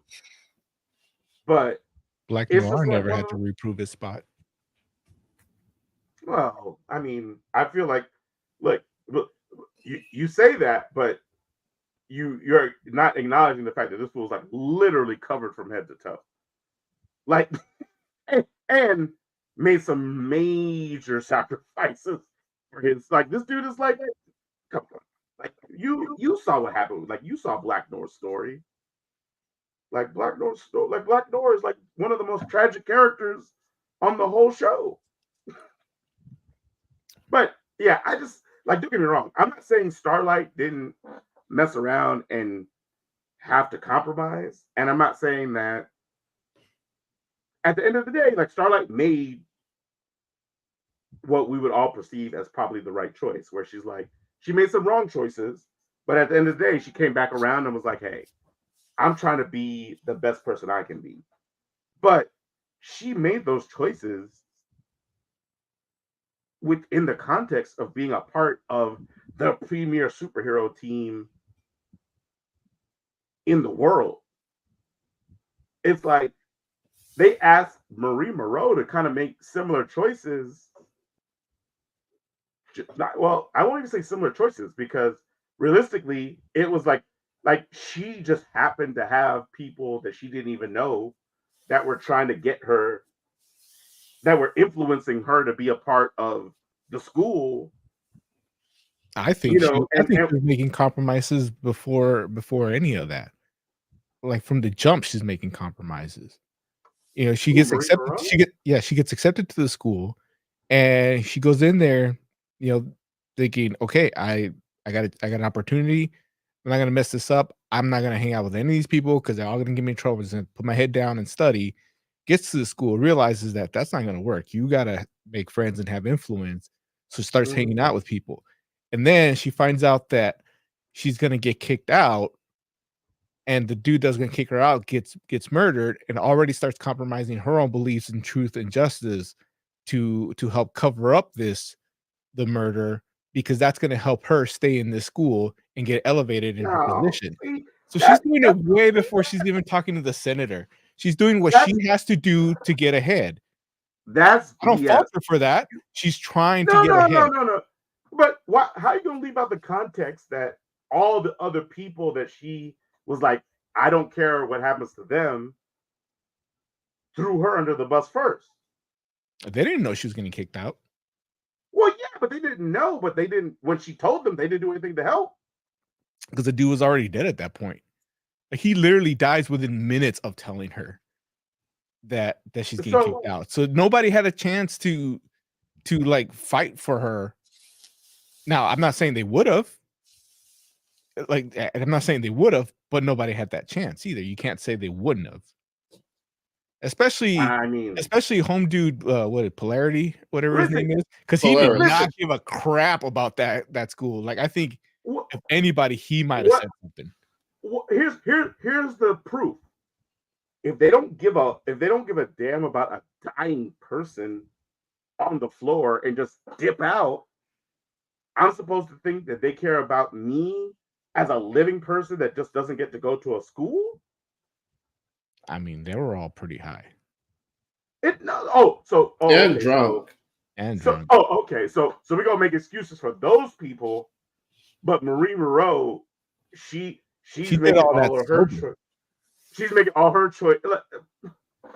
It's like don't you see how ridiculous that sounds? Like we're gonna mess around and give high and drunk people that have a complete disregard for human life a pass. Yeah, because we knew that those were garbage people from the beginning. Marie Monroe was supposed to be a good person. She is a good person. In either case, What probably makes her not a good person? Hiding a murder. What murder did she hide? The professor. She didn't hide a murder. She lied about what happened. She threw the Asian transgender under the bus.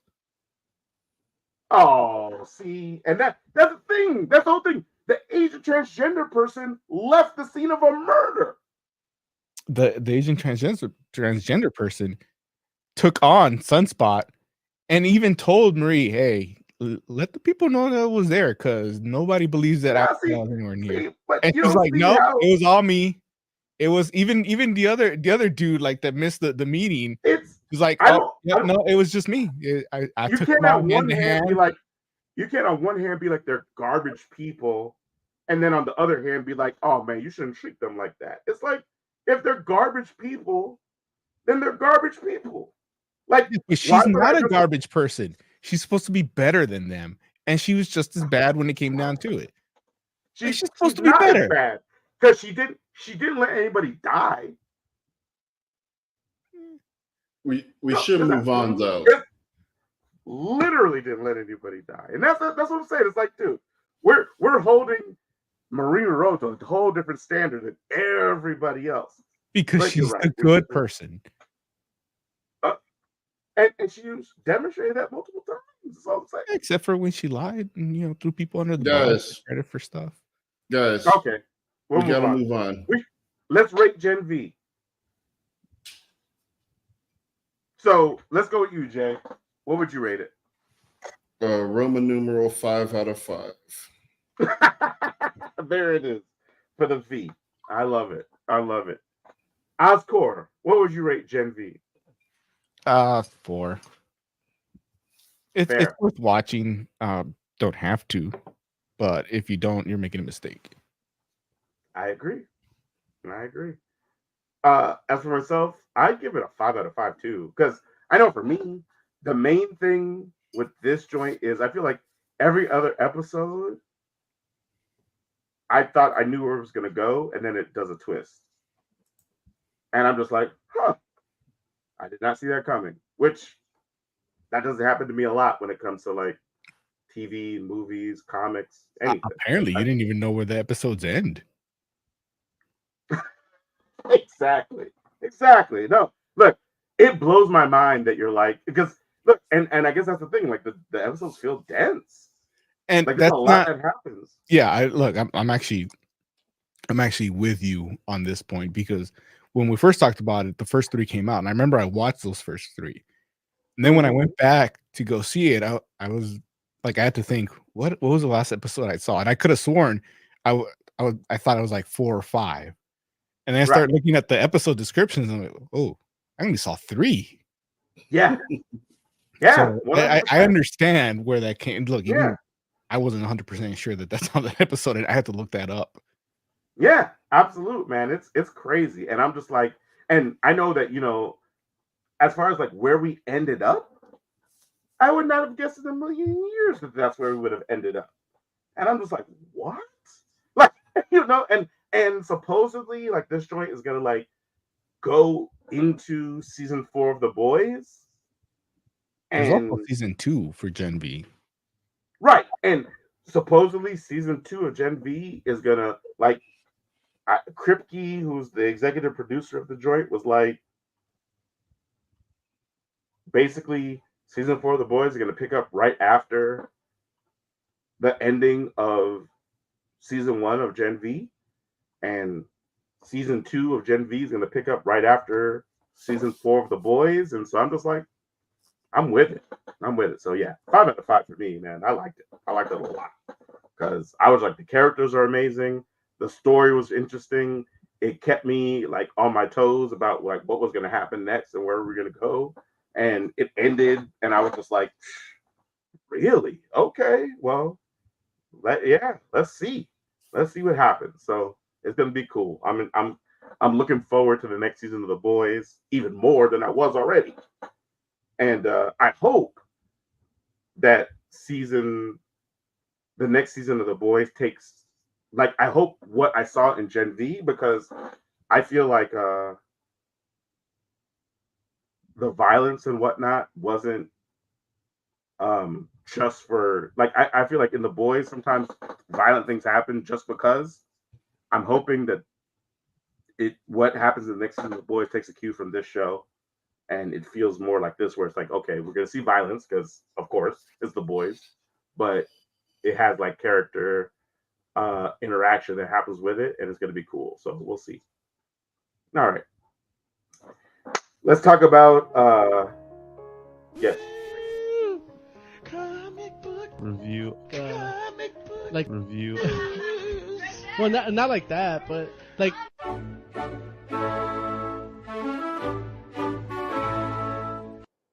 I love it. Beneath the trees where nobody sees. Jay. Beneath the trees where no one sees. That book took me. That book twisted me up, man. It took me on a weird ride.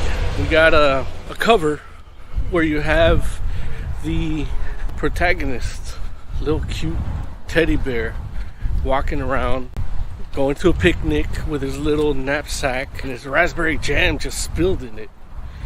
And it's like, oh no, poor little teddy bear. And I'm like, okay. Start reading the book. They're having their centennial in the little town where the little bear lives, Sam.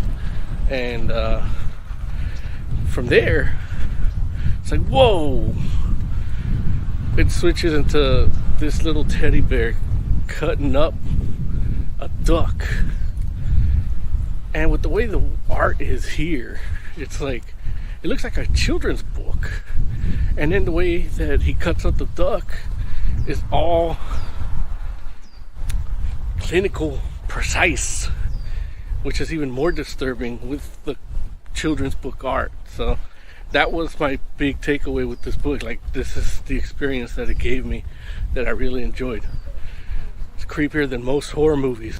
I like the story. I like the narration in the caption boxes. They do well, almost like a noir comic. The twist at the end is tricky because now there's 2 killers, and they killed the old goat, which was, I think, a little on the nose. The goat was old. But yeah, I get it. But yeah, the art is great. The writing is great. And I'm not saying that just because I'm an investor in IDW, member of the board. But it is a one of those things that I just like. The book from beginning to end. The ride that it took me on was good. Now, what I do recommend is don't give it to the kiddies, because it looks like a kid's book, but it ain't. So yeah, it's a 5 out of 5 for me. It is Moses Magnum, like, giving us the lowdown on Beneath the Trees Where Nobody Sees. Appreciate you both. Yeah, I mean, Moses laid it out. Jay, Yeah. what do you think, man? What would you add to that? What would I add to it? No, he pretty much got it. Just some of the finer details he passed up on, just because I think he wasn't trying to give the whole book away.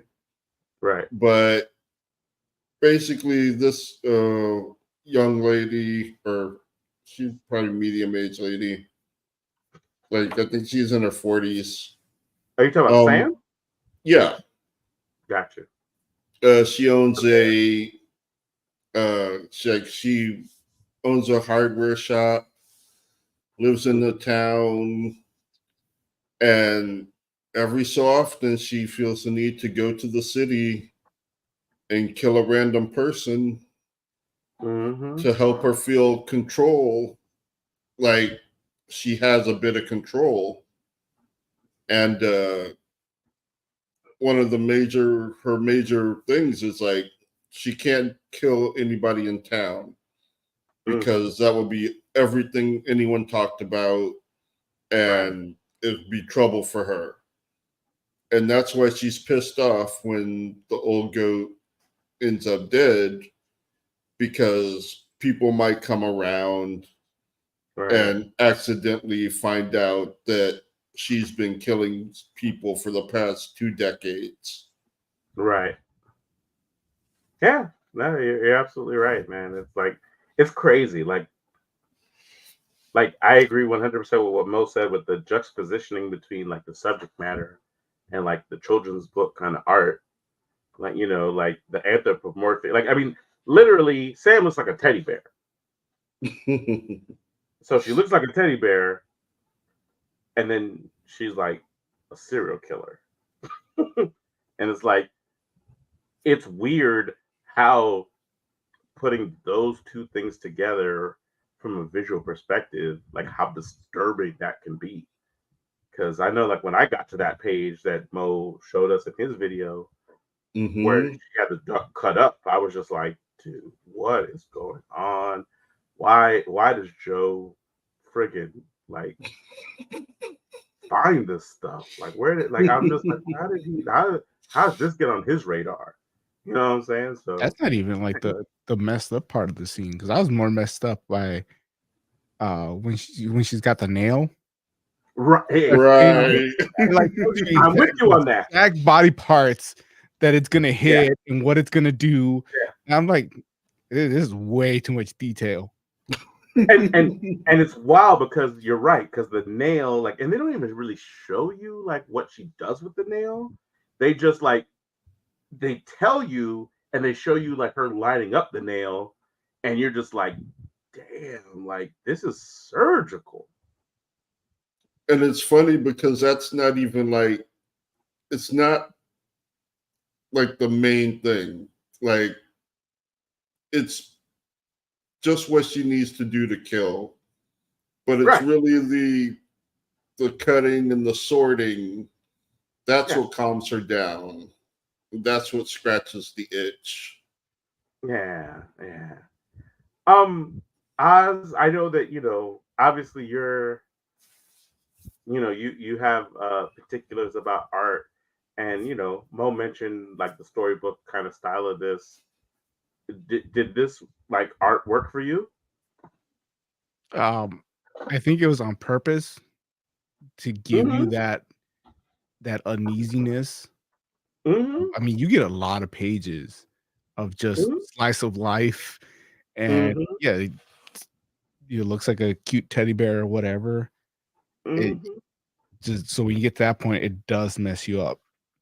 Yeah. So I think that's what they're going for. That's, you know, that's what they got you. That's what they gave you. But as long as it's not actually marketed to kids, which I highly doubt. Oh no, it's definitely not. But that cover like could be the cover of a child's book too. I mean, in the same way, like how, you know, the parents took their kids to South Park. Sure, like South Park the movie, like bigger, longer, uncut. Well, I mean, know, like, it's like, yeah. And he says about, you know, the teddy bear carrying the bag of jam, but you look at the title, you look at the shovel. I knew that wasn't jam. Right, and that's what I'm saying. Like, it's not like a thing where it's like they were hiding it. It's just that they understand how people work, and they're just like, oh yeah, if you're not paying attention, you might buy this for your kid. But if you are paying attention, so it's like almost like a trap for like bad parents, you know, where it's like, oh, you bought your kid this book. Oh, why don't you pay attention to what your kid consumes? You know, it's like, why are you a bad dad? I'll tell you what else messed me up. Tell This, me. the main character is a bear. At one point, like there's a card hustler who's a fox, and then later on, like there is an actual bear and actual foxes that aren't like people, and that like it is that just like kind of messed me up a little bit too. Like wait, every other animal I've seen is anthropomorphic. Now, okay.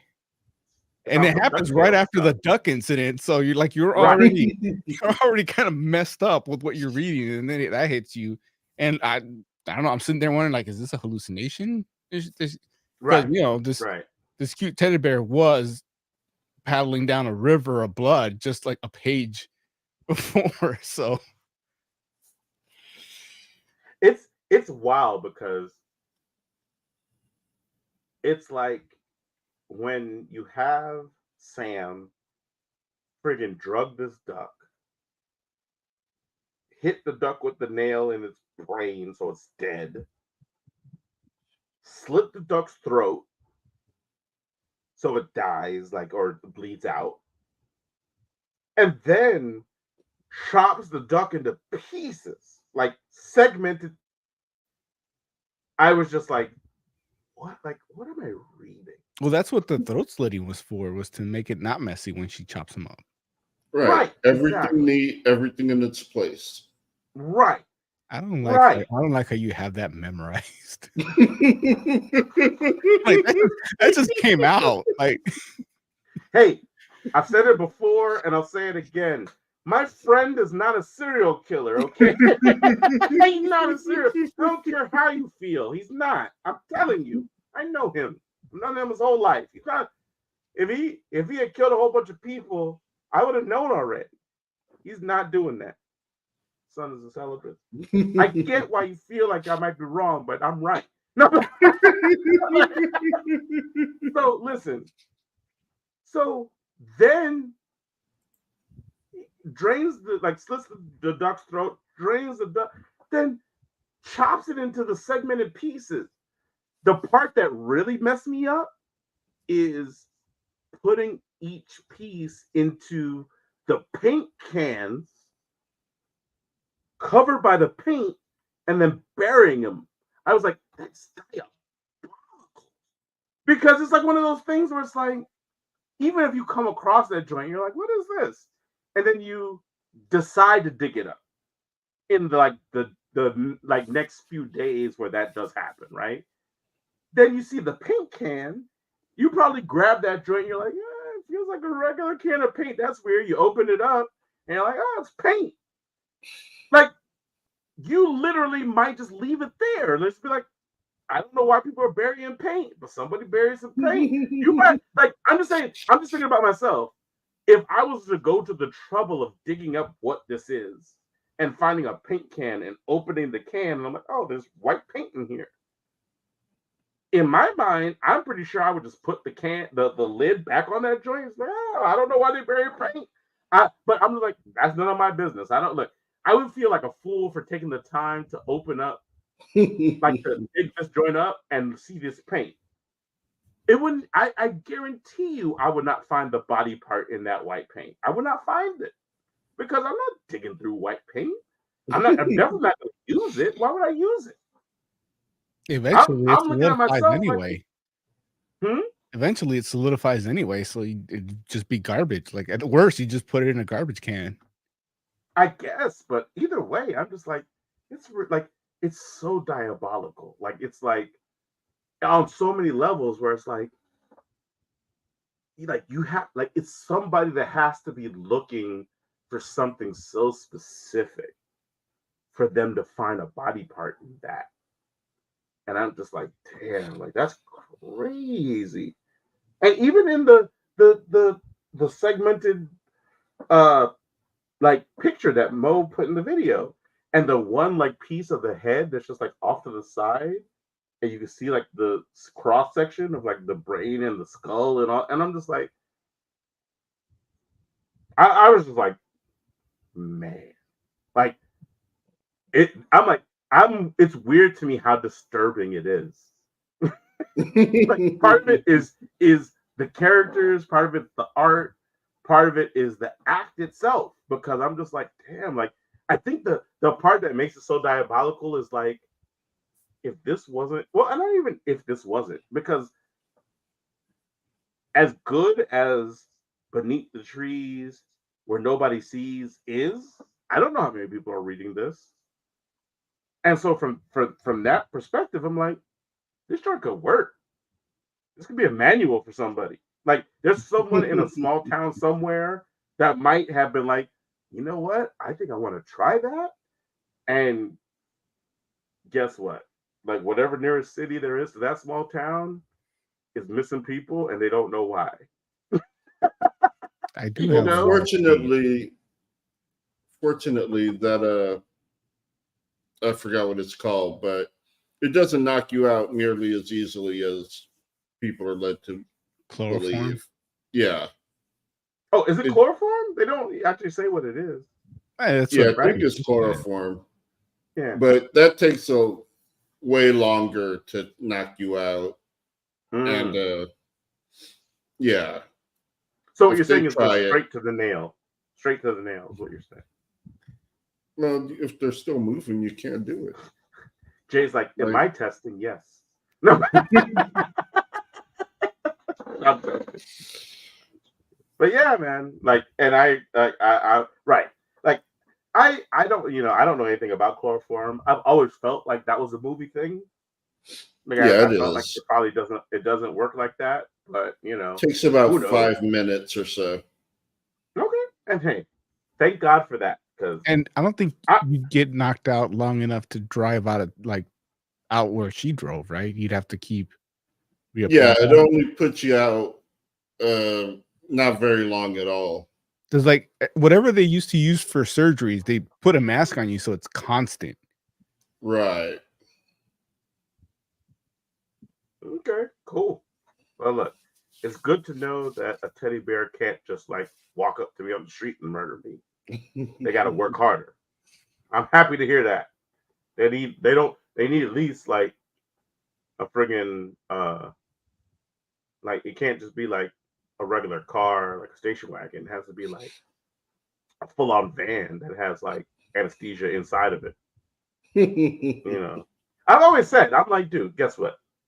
I'm like, if the murder van can take me, they deserve me.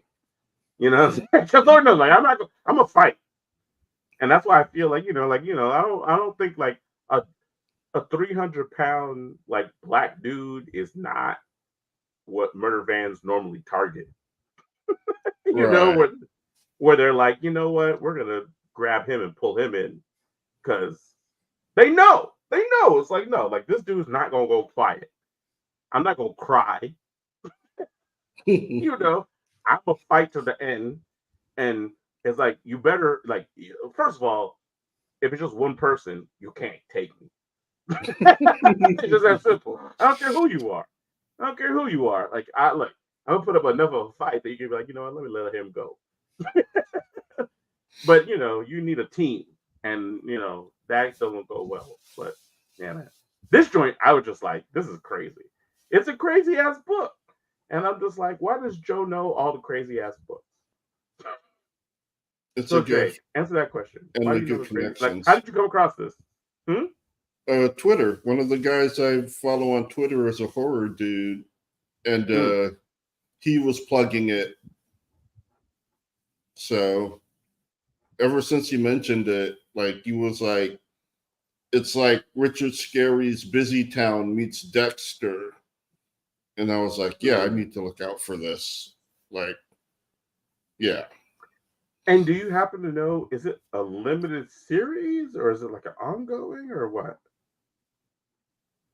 I believe Amazon said it's out of 6. Okay. And I feel like that's perfect. Listen, I can't wait for the animated adaptation. I hope it has enough gore in it for you, Jay.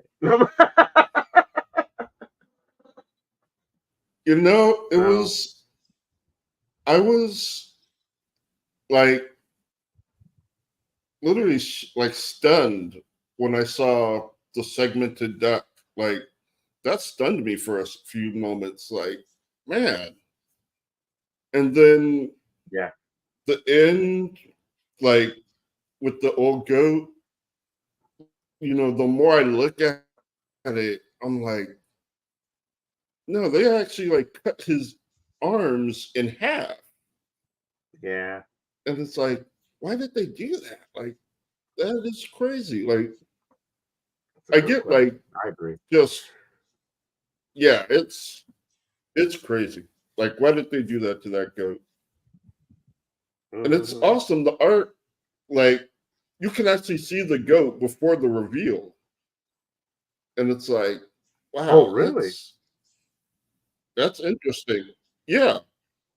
Like in the scene where they show the buckle, like in the Hello? panel where they show the buckle starting to go, Mm-hmm. at one of them, it's like a top-down view, and you can see the Mm-hmm. goat inside. Like you can see the head, Wow. and it's like, wow, that is pretty cool. That is pretty And cool. I love the art in this book. I love Yeah. the art. It's amazing, especially the expressions. Like there's a thing where Sam is like driving out of town and she's smiling, and as soon as she passes the sign, like the smile Yeah. drops, the eyes, like Right. Yeah. you I know, didn't notice like that. it's like, man, that was amazing. When everyone started crying at the end, like there's like 3 panels where everyone is like just looking, and then the tears start, and then everyone is like, man, like it looks so Yeah. good. Yeah. Um, I agree. and this one isn't the art so much, but I love when Sam was taking a bath. She just looks so cozy. Jay's like, I like that wet fur look. No, just she looks like she's having fun. Like I agree makes with you. me want to take a bath, just like Hey, bubble bath. Got that foot thing because she is right. Yeah, foot. Right. Do it, Jay. We won't judge you. We won't judge you. Don't nah. do it in front of us, but yeah. Hey.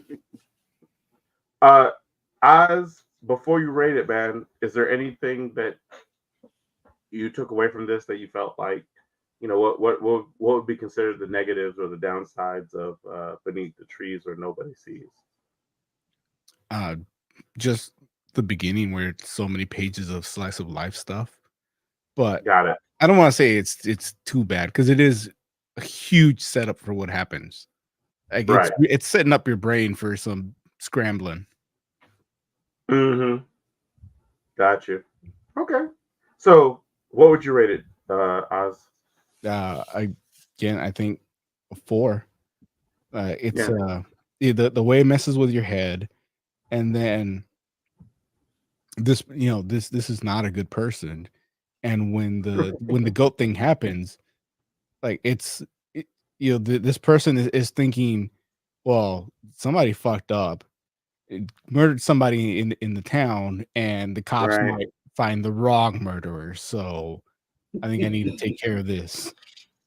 And it's messed up, but it's an interesting concept.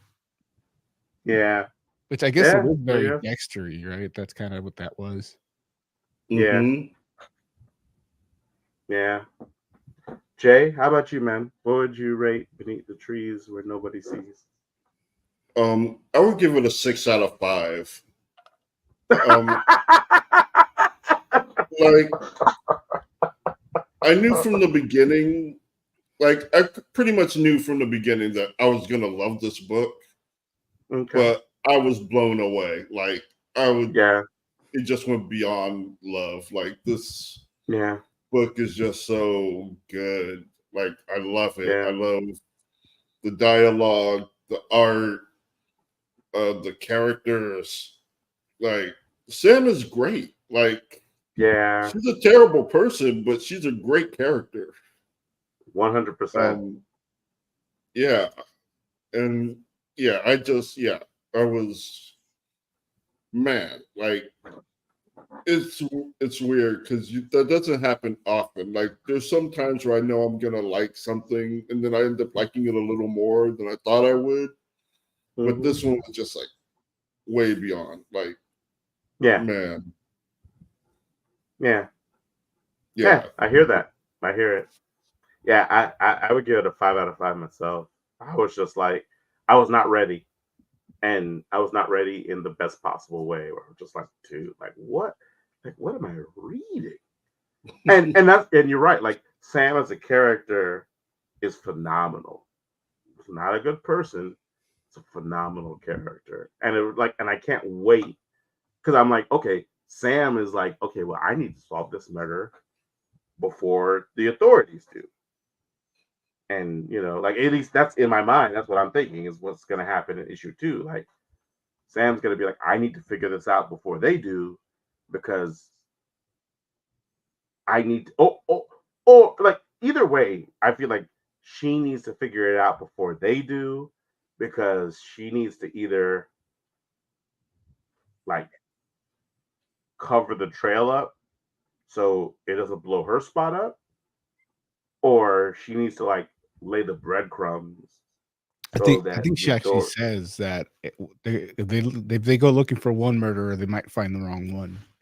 Right, exactly, right. And that's it, and that's all it is. It's like it's literally about like I don't want them to find me, so I need to make sure they either find the right person, like or find the person that's doing this, and like I need to help them do that, or I need to like make sure this person there's no trace, so they're just confused. They're just like I don't know who did this, and just that by itself, like I mean that's the thing. It's like the book was interesting before the final murder, and that was the wild part where I was just like, wow, like I don't even know where we're going with this, but I thought she was going to do this every issue and somebody was going to get closer and closer to figuring out. Like one of the people that she was talking to on a daily basis, I thought was going to like suspect. Which would have been phenomenal by itself, right? Like that by itself as a premise would have been just like, I would be in for that. The Duck was number 43. Like this has been happening for it was like 20 years. She's been at this. Yeah. It's crazy. It's crazy. So I'm just saying, like that would have been an interesting book in and of itself. But then you have this final murder here, and you're just like, what? Like who's doing this? And it's like one of those. And especially from my perspective, I'm just like, damn, like. Did we meet the person that did this already? Because we got introduced to a lot of townspeople. So I'm just like, did we meet the murderer already? And I was like, dude, I don't know which one of these freaking nice ass animal people did this. I don't know. Like I'm saying, how this poor goat guy interacted with everybody because he's senile or whatever. And I'm just like, damn, like why would they do this? That's messed up. So anyway, yeah, 5 out of 5. Like this is gonna be a great series, and I got enough comics to follow as is. So I don't need another one, but I guess I'm gonna have to add another one because I don't know that if I can go through my like friggin' comics like week in, week out and just be like, oh, I just wonder what happened. I wonder what's going on and beneath the trees where nobody sees. It's like, no, I'm not gonna just wonder. I'm gonna read it. So yeah. Okay. It's time for us to get out of here. Let's do some final thoughts. All right.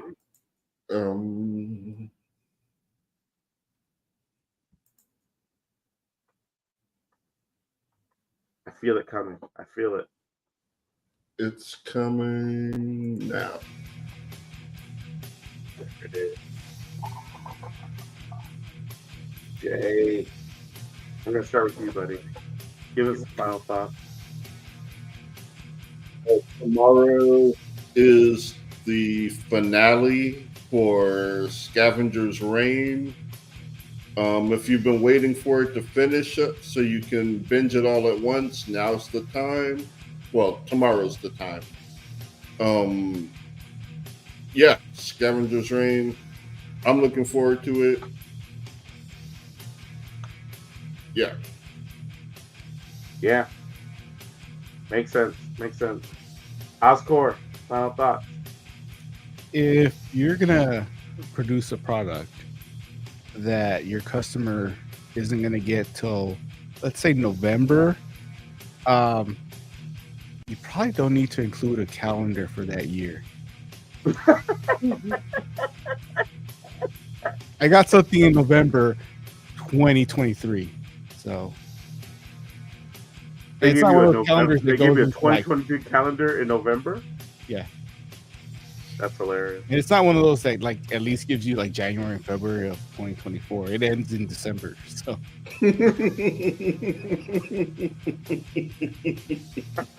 also, that's a preview like- for upcoming videos. None of these characters are in any of them. Oh Jesus, that's hilarious. That's hilarious. Okay, listen. For the entire Fantastic Forum, thank you all so much for hanging out with us. We do appreciate you. We will be back next week. In the meantime, if there's something that you did like, something that you would like to see, please let us know, because we want all your feedback. We want the good, the bad, and the ugly. So please let us know what it is that you feel about the show and the content that we're creating. We would really, really appreciate it. But until then, we are the Fantastic Forum. Have a good night. The following may contain language which will be offensive to some people and inappropriate for children. Still here? Then pour your favorite beverage and let's get this fucking show started.